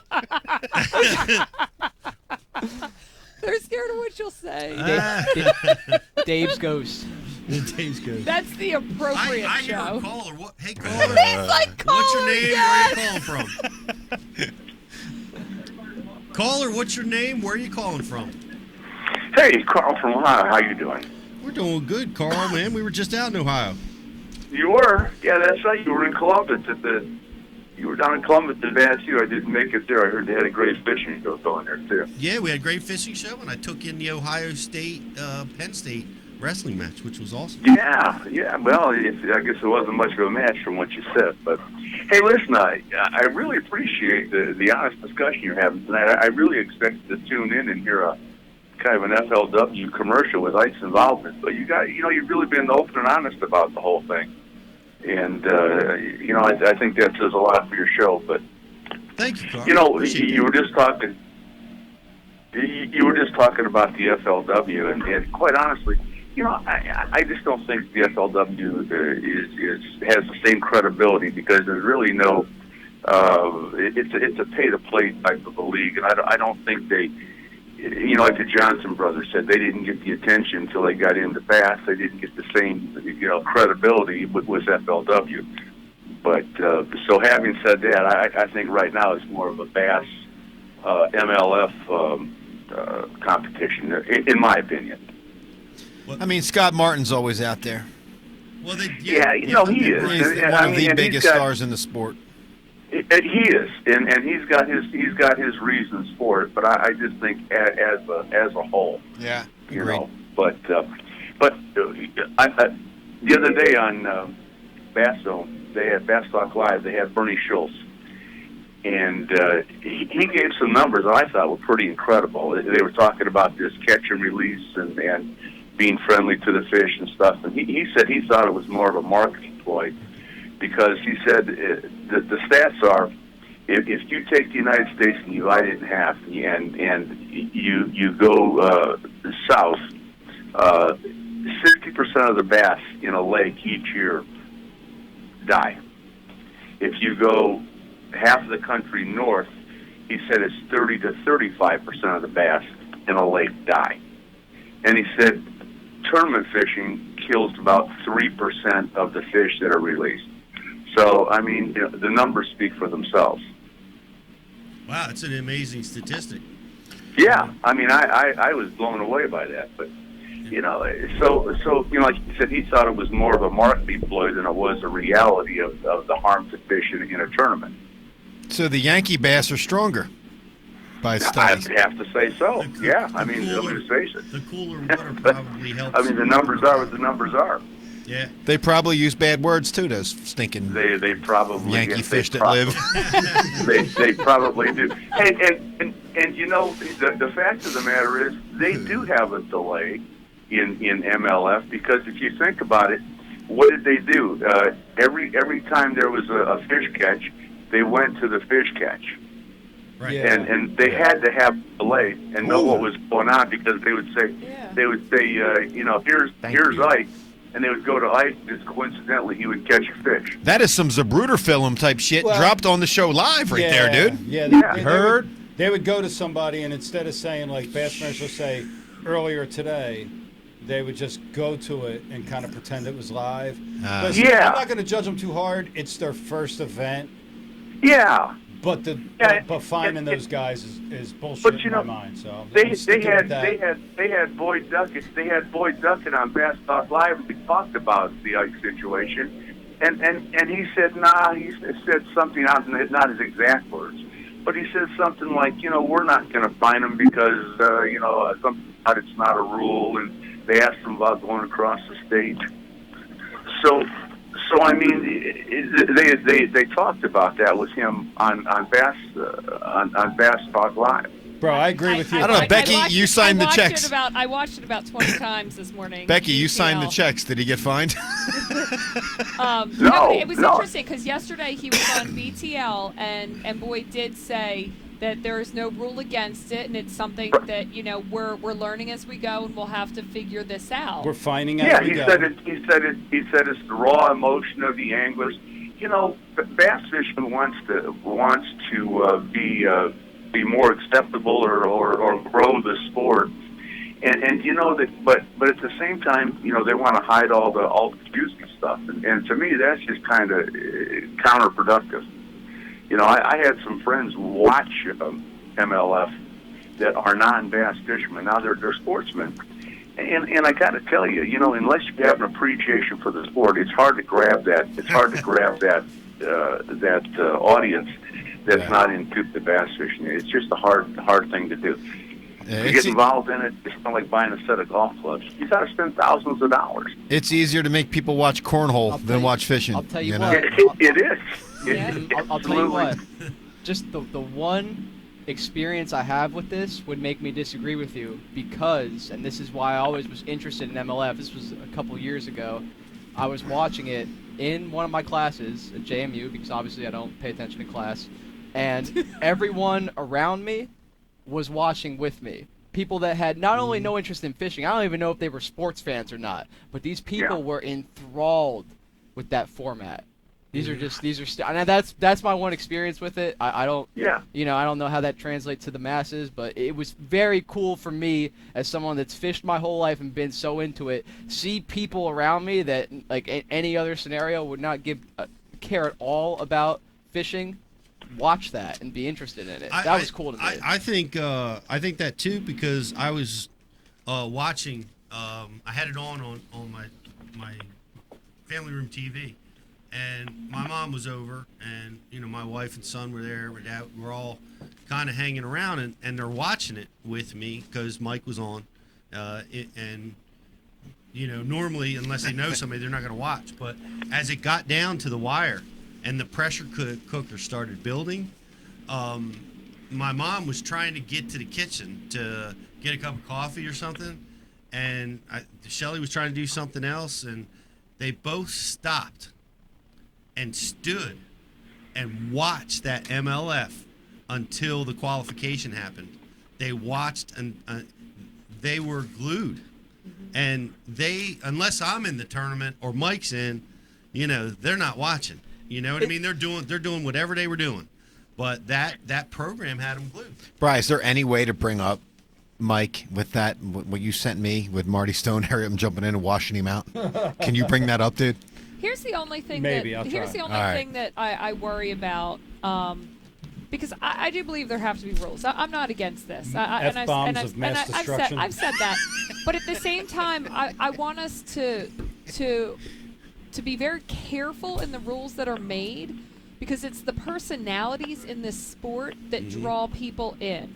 So if we start to squash the personalities that are bringing the fans to the sport, what do we have then? We have another not interesting show. Fishing, Absolutely, and that comes slightly biased because I've got a big personality of a husband. But there's other people with personalities, we can't squash You make them. a great point. Fishing is a culture. There is a lot of culture that goes on in fishing that I don't think gets exposed enough, and I think we need to embrace it rather than push it away. Right. Especially if we're trying to go mainstream with it. Yeah. And that's the whole point of. Isn't that the whole point of MLF? Isn't the whole point of MLF? They're trying to bring fishing to the masses. They're trying to make fishing a mainstream professional sport with real athletes. So people must relate. Don't you think it has to be, to bring the mainstream in? Don't you think it has to be a little bit more than about fishing? I mean, it's got to be about the players on the field. It's got to be about the personalities. It's got to be about how they got there. It's got to be what they go through on a daily basis. Yeah. People don't have a real appreciation for these guys being athletes. No. I mean, they really don't. I mean, when you talk about a 72-year-old man winning this contest, in my opinion, that's pretty impressive. It's ridiculous. After 8 hours in a day, I'm pretty exhausted. Yeah. Yep. Well, that's completely impressive. But does that do our sport a disservice, saying that a 72-year-old person can outcompete the younger athletes? No, because does it make our sport a little Absolutely simple? No, because somebody relates to him. Everyone has to relate to someone. Yeah, I think he's the exception and not the rule. But I don't think unless you participate in the sport, you can have a real appreciation for what it goes through. I have no idea what it's like to drive 1,200 miles, get out of my truck, put my boat in the water, practice all day, and do it until the following Sunday. Mm-hmm. Well, and here's, in defense of that, I also think that Tom Brady at 72 years old is probably going to win another Super Bowl. He's going to be the bionic man. It may be, but they need to somehow capture. They somehow need to capture what these guys go through for people to have an appreciation for the sport. Because if you talk to somebody who's a non-fisherman, I asked the guy the other day, hey, if you want to go this summer, he goes, nah, he says, I just don't want to. He says, I don't have the patience to just sit there and wait for a fish to bite. They don't have any idea. No, most people don't. And people that come fishing, that they think it's going to be cool, they come practice with me for a week, and their eyes get open, man. They're like, oh my gosh. They'll stay home. They you can't imagine how exhausted you get, 3, 4, 5 days in a row. But it's more than 12-hour days. It's more than But you mentioned Scott. You mentioned Scott Martin. One of the reasons his YouTube is popular because he just doesn't show you what goes on in the boat. He shows you what goes on in the travel, what goes on behind the scenes.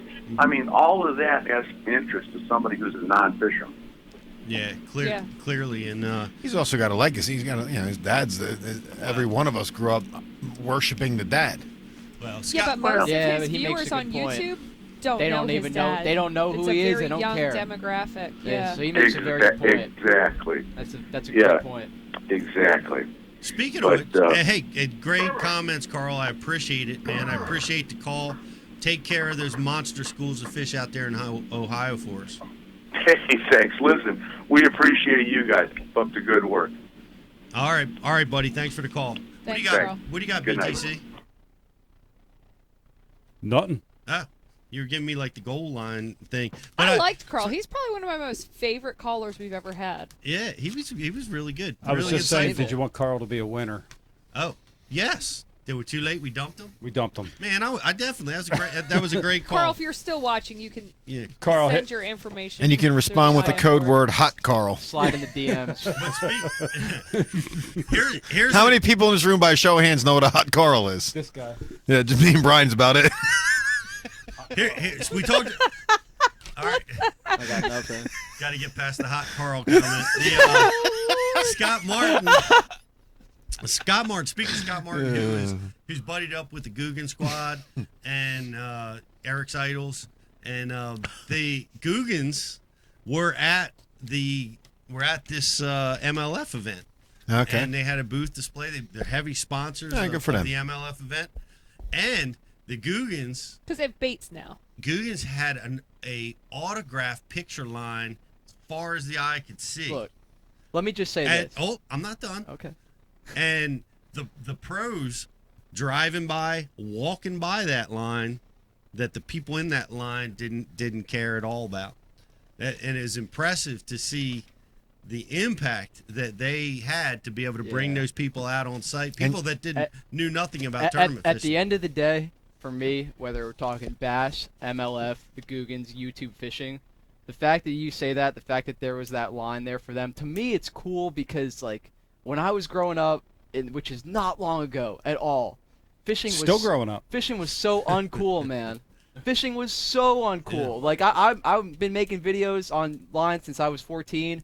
Dude, the amount of shit I went through freshman year of high school because people found out about my fucking fishing videos, dude. That's because you get knocked out by Ottomans. Yeah. Might have been a little bit of that, but the point remains. The point remains. The point remains. No matter what it is, what the Guggens have done, and what this new MLF format is doing to an extent, is it's making fishing. And I don't want to necessarily use the word cool, but in a way I do. Like it's making, and all these kids, they're enthralled with it all of a sudden. Yep. To me, at the end of the day, man, there can't be too much bad that comes from that. It's you know? all good. It's an interesting relationship because I think the Guggen Squad, is getting with the MLF, maybe because of the credibility that the MLF has, the anglers have with all their fishing accomplishment. And I think the MLF is happy to have them. They're happy to have the eyeballs. I don't get this whole fishing was never cool thing. Every girlfriend I ever had, my wife, like almost immediately, like I had them in the boat or on the shoreline fishing. No, I was never embarrassed by it. Listen. You know what I mean? No, that happens. That only happens when you start hanging out with people more mature. When you're in high school, when you're younger. Well, you think I was born 40? No, I was in high school. I'm saying, My high school boyfriend fished. Yeah, like I was never embarrassed by it. No, you know? all right. Well, no. Where I went to school, I'm just in high school. Where I went to school, the girls I hung around with, and the shit I was doing, bro, you could not even mention it. Like I couldn't wait to not mention it. I could see where you grew up. You grew up in a very affluent area. We grew up. We grew up in a very blue-collar area, so it wasn't no embarrassing about that. I grew up with a silver spoon in my mouth. Oh, I know where you grew up at. And my boyfriend fished in high school. They made the sitcom Benson based off your lifestyle. What are you talking about? You hear me, Brian? What'd you say? I said they made the sitcom Benson based off of her lifestyle.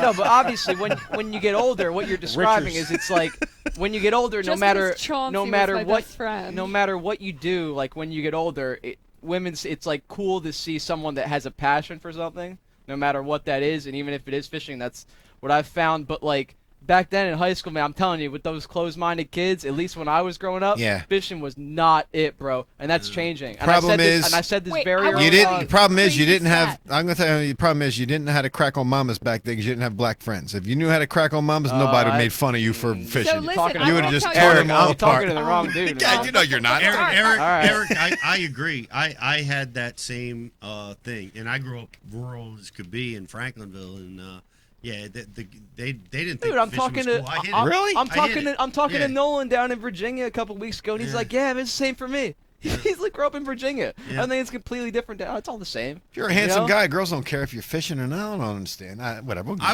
remember. No, I'm telling you, like I get it. All right, you were nowadays, if you're in your 20s and you're on a dating app, what is the thing you're supposed to do now to nowadays, get a girl? I coach us up. Today golden I rule. broadcast it today, like because I told you it's like it's interesting for people to see someone with a passion, no matter what that is. But that comes with maturity. I'm telling you, that's not it when you're 14. I didn't know that But it was about different dating for us. sites.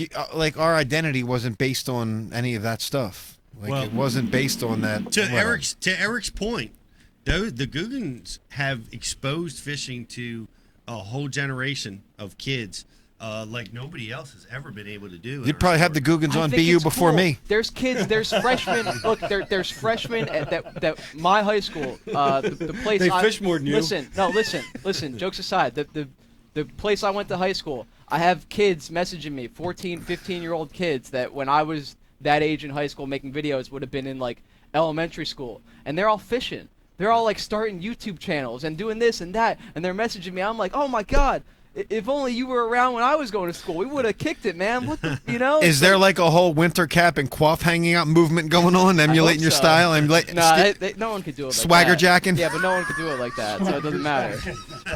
No one could swagger jack me. They could try. All right, swagger jack. Riz, what do you got?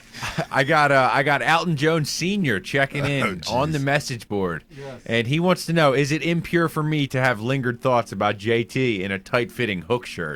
Oh, that's disturbing. That is, yeah. Impure thoughts, man. Impure thoughts. You got anything else? Thanks for checking in, Alton Jones. Stockle's dead boat batteries. What did he say? You really want to know? Hit it. People never know what the hell I'm talking about when I'm at work, and I'm like, it's Championship Sunday in Florida Live. That's what Stockle's dead boat batteries had to say. By the way, Pete, we got a caller. Caller, what's your name? Where are you calling from? Hey, Pete, Mike from Illinois. How you doing, bud? Man, we're doing great. How you doing? Doing all right. So, hey, I just... Yeah, hold on. Sorry. First off is Becky. Becky, I think you're absolutely right. I think the personalities make the sport. I think that goes with what you guys were talking about with the Christianity. I think that's who those people are. Your husband is a big personality, and I think the more rules and regulations they have, the harder it's going to be for more people to relate. That's just my opinion. Eric, the intern, mentioned that there's a cultural aspect.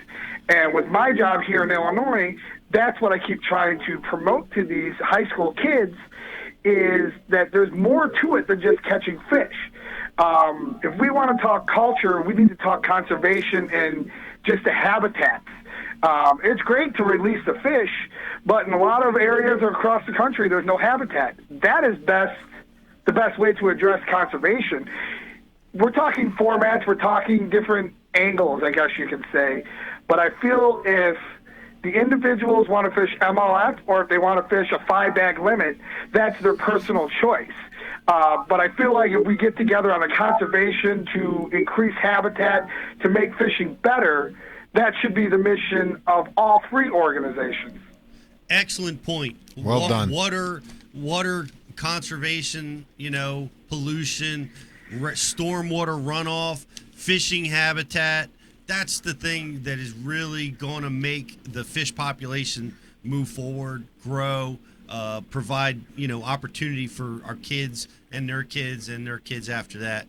I could not agree more. We are all, and I alluded to the fact that we are all in this together, right? This is our sport, and we should be speaking with a singular voice. We should not be infighting about who's doing what. Whose style's better. Whose style's better. I agree 100%. We need to get our focus on the big issues and get the contaminants out of our waterways to, deal with things like the Asian carp, the, invasive species, all the things that really are threatening our waterways. We need to focus on them and fishermen's rights, because we're getting those, attacked as well. And if we're busy fighting with each other, we're not fighting the real fight, which is, making sure that we always can fish.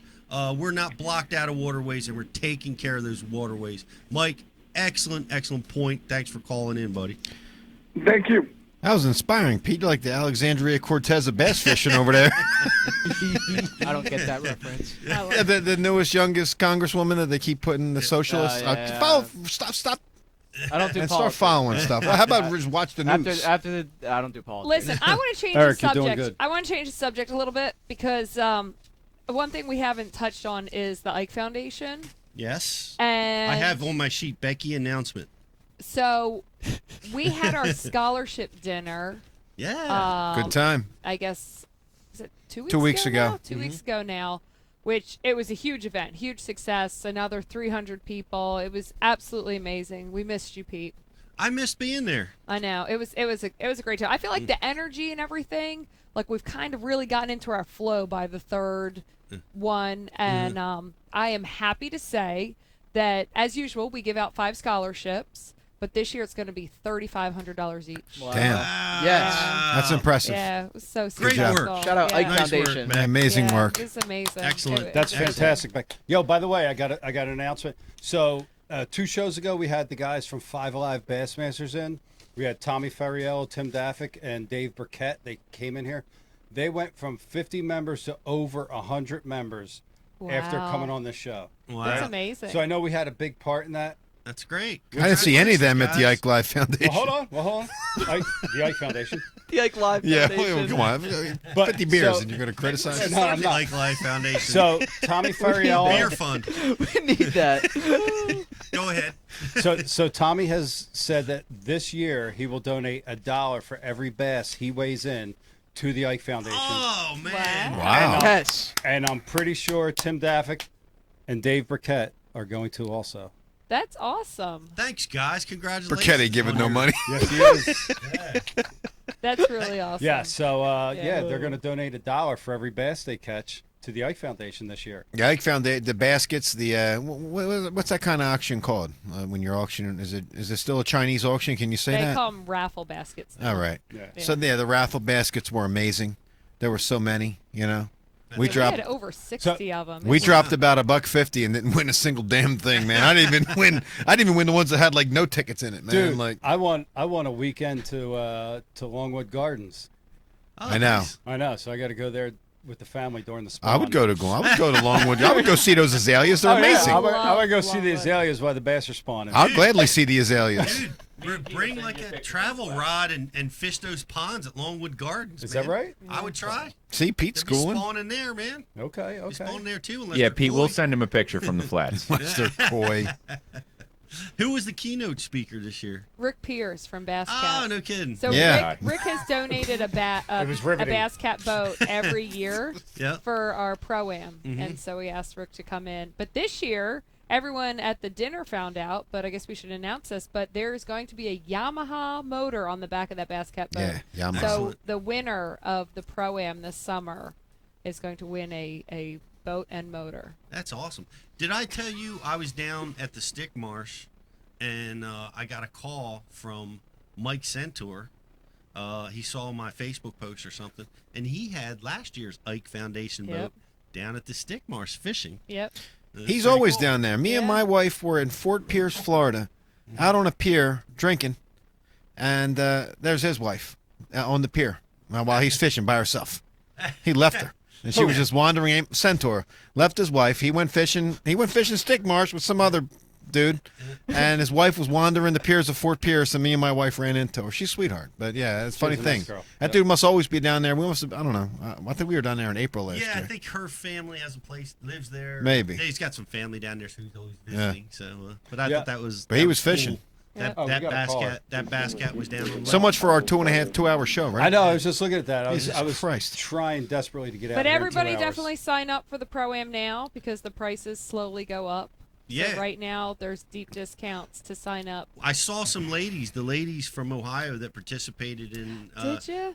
They were out at the Columbus show, and Yeah. they were like wanting to come, trying to get money. And then I said, "You got to get the tickets now because the Yeah. price is really low." So they were excited. How about it? Hopefully, we'll see them this The year. kayak division, is it less too for the register now? Is that Yeah, it's no, that's a flat fee. all right? because- So I can because procrastinate and you not can feel guilty. procrastinate on All right. that because we're part of the Hobie tournaments that get you to the championship, Okay. which ultimately gets you to Worlds. Yeah. So they've made us one of their events. So those are kind of like a fixed.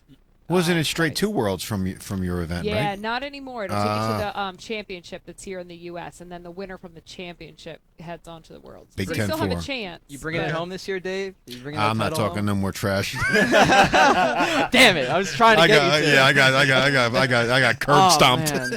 Yeah. Tried to bait you. didn't Brian gave a Southerner all of our spots. Go ahead, Brian. Oh, stop. BTC. The guy said hi to Brian and mentioned BTC and gives all the spots. I have two more announcements whenever you let me talk again. Oh, I'm sorry. No, Brian wants a caller. Go ahead. Me down right now. What do we got? A caller? Go to Becky. Becky. I have two quick things. One, season 4 of Going Ike is coming out this Thursday on Mike's YouTube channel. So check that out. It'll be loaded at 3 p.m. on Thursday. The first one is with Terry Scroggins in Florida. It's a pretty awesome episode. Yeah, deep fishing in Florida. Yep. It's cool. Keep cranking. Very interesting deal. So that vegetable comes oil, out. vegetable oil crankbaits. Yeah, that comes out, and then after we left Mike in Orlando, he went down to visit Drew in Miami, but he hooked up with Monster Mike while she was in classes, and they were catching fish on Mike and Ike's. And Monster Mike has that clip on his YouTube channel, so everyone should go check that out because it's kind of wild. Mike said that once the Mike and Ike's lost color, the fish wouldn't bite, but they just wailed on them with Mike and Ike's, which I never would have guessed. That's so silly. Everybody knows that. You got it. Once the color gets off of Mike and Ike, they just don't. Everybody knows right. It's common knowledge. Who don't know that? That's all I have. So That's all everyone you go check out Monster Mike and Mike's YouTube. We got a caller, Brian? We do, but before we get to the caller, I just want to make the observation. How many acres is Manasquan Reservoir? 82. 700 something. Probably. Yeah, it's 7 something. Yeah. So, Five Alive Bassmasters will have a bigger field than Bass and MLF this year on venues like Manasquan Reservoir. Dude, R.I.P. to Manasquan. If they get if they're not going to draw all 100. Come on, play the game. All right. Take So we're going to hear about Five Alive every single show, too? 70 boats? 70 boats. Five Alive, Pat Renwick. It's going to be 24 boats on one grass line. And you have to say, what was it? Hoity-toity, hookity-hoo. What are our approved bad words? Hanky-panky. Hanky-panky. And whoopee. And whoopee. There, you got it. All right. I'll do the whiteboard. I see we have a caller on the line. Caller, what's your name? Where are you calling from? My name's Will. I go by Bass Anglers Anonymous across social media. Oh, my man. Hey, man. How you doing tonight? What can we do for you? Well, I just kind of want to get some of you guys' opinions on something. So you guys know how YouTube kind of went into this crazy algorithm kicking people's channels off and stuff like that. We've heard a lot of it was because of everything. Okay, you guys hear me okay? Yeah, we were answering you. We heard of the we're not totally schooled up on how this whole algorithm thing works, but we've heard of. Me neither. But basically, YouTube was kicking people off because of advertisers not wanting to have their ads on videos because of YouTube allowing people to film whatever. So you may get like a baby food commercial on, somebody filming just something stupid. So a lot of these advertisers didn't want to be, linked with that. So YouTube went on this big thing of kicking everybody, kicking channels off that might be dangerous or whatever. So my question to you guys is, do you think that if MLS did allow people to start cussing and basically took the filter off, do you think that sponsors may want to not be linked up with that? Totally. We said that. We said that when we said that Becky juggles that when she is dealing with the sponsors that are involved with Professional Edge. Totally. It's something they would consider and are afraid of. Yeah. So it makes sense. And then also with the new eyes that are on the sport, a lot of us have biased opinions because we've been watching Bass and FLW for so long. We're kind of used to those things, but what MLF is trying to do is get a lot of new eyes. Do you think, have you guys heard from people who are just getting into fishing about their opinion on MLF? Because a lot of us are biased toward it, toward Bass. We've been watching it for so long. I think that people are so new that it's hard to get their opinions. We haven't, like I made the comment that I watched my mom and my wife, and I interviewed them. I'm like, what, because I secretly watched them. I didn't want to ask them to watch or, hey, check this out. I just let it happen. And exactly. I interviewed them, briefly after, and they didn't really say, they said that they wouldn't go out of their way to watch it, but because it was on, they thought it was entertaining. They wanted to see who won. So, but I don't know. We need to look at more people. Or talked to more people, but I saw on the MLF site they had they were touting like 1.2 million views. They have a blog. They have a box for it. 2 million views on their program. Did they pound their chest and pull out chest hair too? Yeah, Cool. that's exactly what they were doing. That's cool. They That's put that awesome. front and center. Yeah. Then washed themselves in Dr. Squatch. What would be the purpose of putting that number out? Yeah, why would you put that number out? I mean, why not put the golden rule out there and just flop it right on there? You know what I mean? I tell you right now, it just seems very. They're putting it whatever. out. They're putting it out there to recruit sponsor sales. Is all I could imagine. Is they're wanting to tell the sponsors to say, "Hey, we've got the eyeballs, guys. The contract that we tried to sell you last year, it's we exceeded our expectations. We're really getting the views. And what was that number? It was in the millions. And 2 million. Yeah. Wow. One day. But to address something, I'm sorry, Eric, keep your thought. To address something the caller said about attracting new eyes. I don't know how many new eyes you're going to attract. My son, and I can speak for Brian, his two sons, have access to one of the most wildly popular anglers in this sport. They could care less about this sport. Thank you, Dave. I appreciate that. Well, when you have me on Best You, then I'll give you your proper due, all right? But my point is, my point about attracting new people, you're either bit. It's nice to be recognized. Yeah. You're either bit by this sport or you're not. I don't know how many new people they're going to attract. Like I said, like my little guy and Brian sitting behind the booth, his guys could honestly care less about this sport. Mm-hmm. Right, but it's also about girls. Like a lot of girls who are into baseball, into football, stuff like that. But they don't actually play the sport. But like from what I've seen, is a lot of people that are just watching this. Their biggest thing that they like about MLS is the fact that they're not putting the fish in a box and they're taking care of them longer. And I hear all these people saying about how the tournament rates for fish living are really or dying are really low. A lot of the fish are living, but I don't think it's necessarily about the fish living. It's also about them thriving. So, it's just like I wrote in the comment section earlier, it's like saying your kid he's fine and clean alive. Well, you don't want your kid just to be fine and clean alive. You want your kid to thrive. So a lot of these tournament weights could be bigger, maybe if the fish could thrive more. Yeah, to me, the biggest cringe factor of the way tournaments ran before, and the reason I mentioned even MLF's conservation deal is, especially like those smallmouth tournaments, when you see them guys bringing in all them big smallmouth and they're all laying up on their belly, and then maybe a lot of those fish live, but it's just like seeing that, at least to me, was like always a little cringe. Maybe some more. I'm telling you right now, nobody wants to see that. And you can comment that, like you said, you think that maybe MLF is doing a better job of handling the fish, but prove it. Let's see your delayed mortality rates. Yeah. But honestly, I don't think that should be in the discussion. Like we said earlier with the other caller, I think we've got much bigger issues on the line. And I will say this too. I just fished an open in Florida, and Bass did an amazing job at caring for the fish. We have the weigh bags. The weigh bags are cutting edge. Their aeration systems are cutting edge. I had to wait in line for an hour. Back in the day, we would wait with our bags full of fish for an hour, but not anymore. We wait for an hour to get a bag.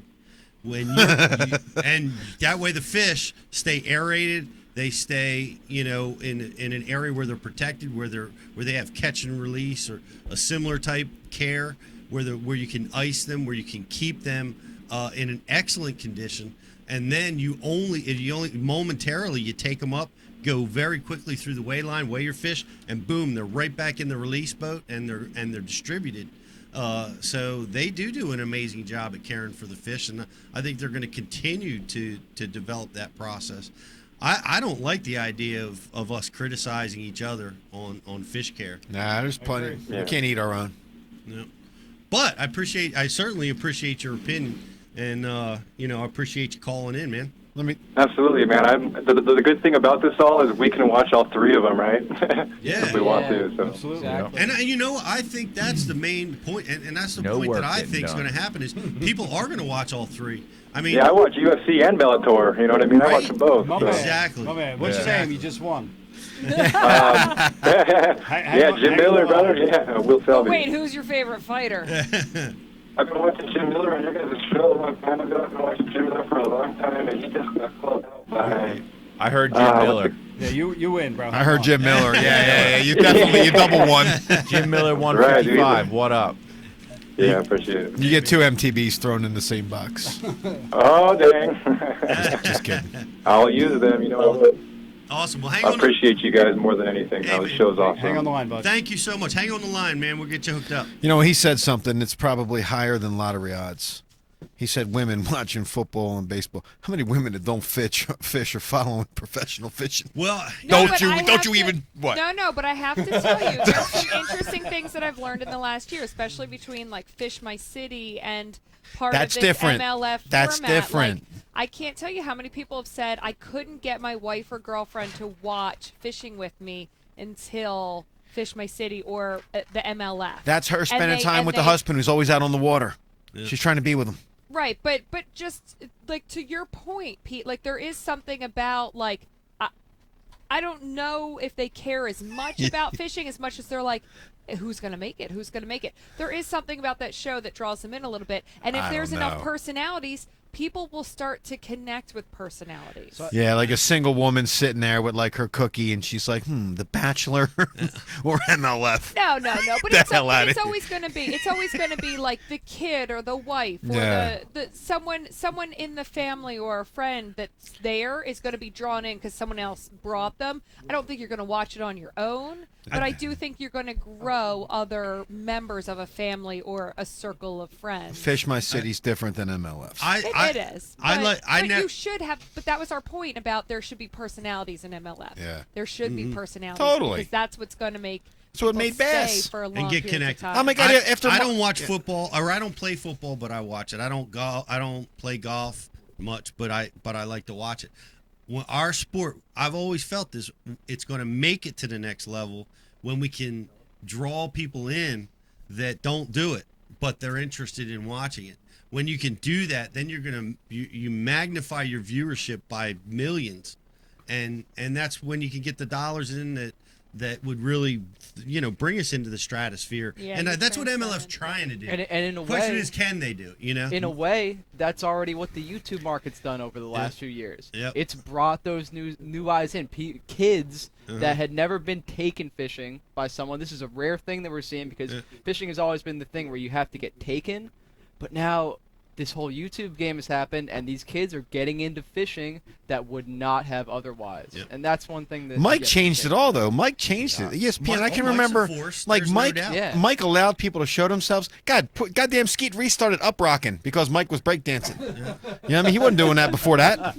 You know? Don't put Skeet's Up Rock on Mike. But you know what? But there's a weird thing because YouTube hasn't fully been able to transition to the marketer yet. You know what I'm saying? Like with TV, you can like instantly equate advertising. With YouTube, it's just a little bit harder. Like there's the ads and stuff, but I feel like they haven't fully been able to figure out. I'm not saying my words right, but they haven't fully been able to like connect. You know what I mean? Like the TV advertiser or like in an arena there was like the Toyota arena and there's this and there's this connection. There's the ads during it. YouTube, it makes it a little tougher still to transcend with the marketer. For sure. Yeah, that's all true. But and just you have to somehow, I don't know how we bring that over. All I know is what they have done in terms of bringing new eyes to the sport is awesome. Right. That's all I know. Right. I know, but like for me, right, 47-year-old guy, like I cannot watch a kid that's never competed. Well, that's fine. It's not for you. I know, but I'm just saying. But Eric, I get what you're saying. You don't have to get defensive. No, I'm not. No, you're not YouTube. You don't have to get defensive. Well, I am. I grew up. No, in that. you shouldn't get defensive. You shouldn't get defensive. No, I'm not getting defensive. I'm just saying. You are. Yeah, you are. So, no, but here's the difference. I'm talking about kids. No, there's a respect level that we're all giving to what these guys have done. Okay, so we're not shitting on what they've done. Yeah, no, but there's also a difference between Like, there's a reason there's a Super Bowl. There's a reason there's a World Series. There's a reason there's the Olympics. There's a reason there's competition. In every phase of life, there's a reason there's competition. There's tournaments. That's what determines who's the best at whatever there is. What? Is But a at the end of the day, tournament. I think No. yeah. But fishing is more than competition. I was talking about the culture of fishing earlier, Yes, and that's what agreed, YouTube. agreed. That's what these guys are. There is a whole different side of the culture of fishing Agreed. that they are getting these kids into. Now, they and have it I figured respect out. it. They absolutely There- do. there is- I just there's don't a say comp- it. There's a competition here, and it's competition about entertainment. You look at the entertainers are Good point, constantly competing to who has the best song, who's making the best movie, has the best play. The competition for entertainment is what the guys on YouTube are really winning at. You see it, man. As long as people they get the understand that viewers. they're entertainers. What and other they're not sport though actually has really that? good fishermen. What other sport? There's no. That's only there's some no. of them, though. There's There's no. some really good fishermen on YouTube that have big followings that are putting No, kids no, on but to no, it. but Like no, an but they're equal definitely. argument. They're No, but definitely. hold on. No, There's there no. is. There's no NFL knockoff on YouTube. There's no MMA knockoff on YouTube. No one's watching some scrub don't know how to fight do a fighting show But on you know what they YouTube. are? But we're watching fishermen. You know what they are? No, there's not. We're watching fishermen now, and they're making. Well, hold on. You're Yes, there is. disagree. There's- I It's disagree. called bum fights. Oh, that was long before No, YouTube. but that's what it is. It's UFC bump fights. Elite Yeah. Series, YouTube I don't know. That's taking a muddy road to draw I'm the just saying. parallel. You don't know. Show's over. It's not even the same. That was fucking You're the dumb. guy that hates YouTube. I I like don't hate it. YouTube at all. And here you go. I got I too don't many hate YouTube beers at all. to That the was a boys tonight, great Beck. fucking We got to analogy. cut them off.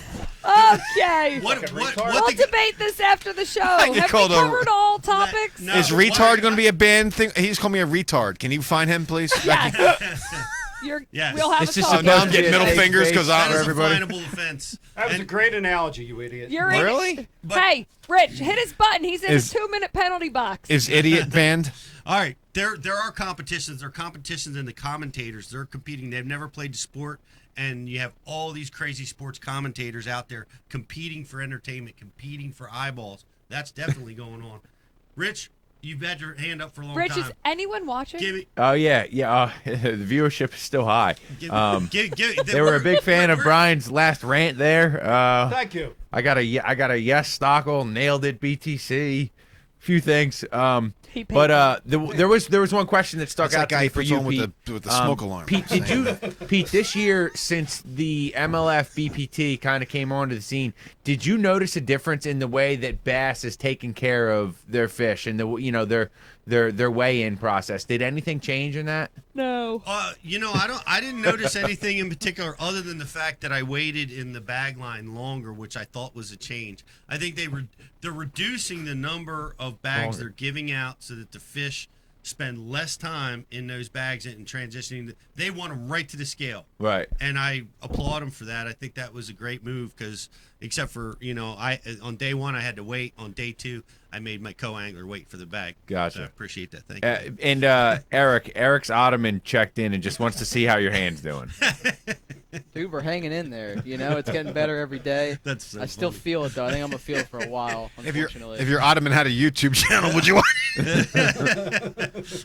how to properly rest someone's feet?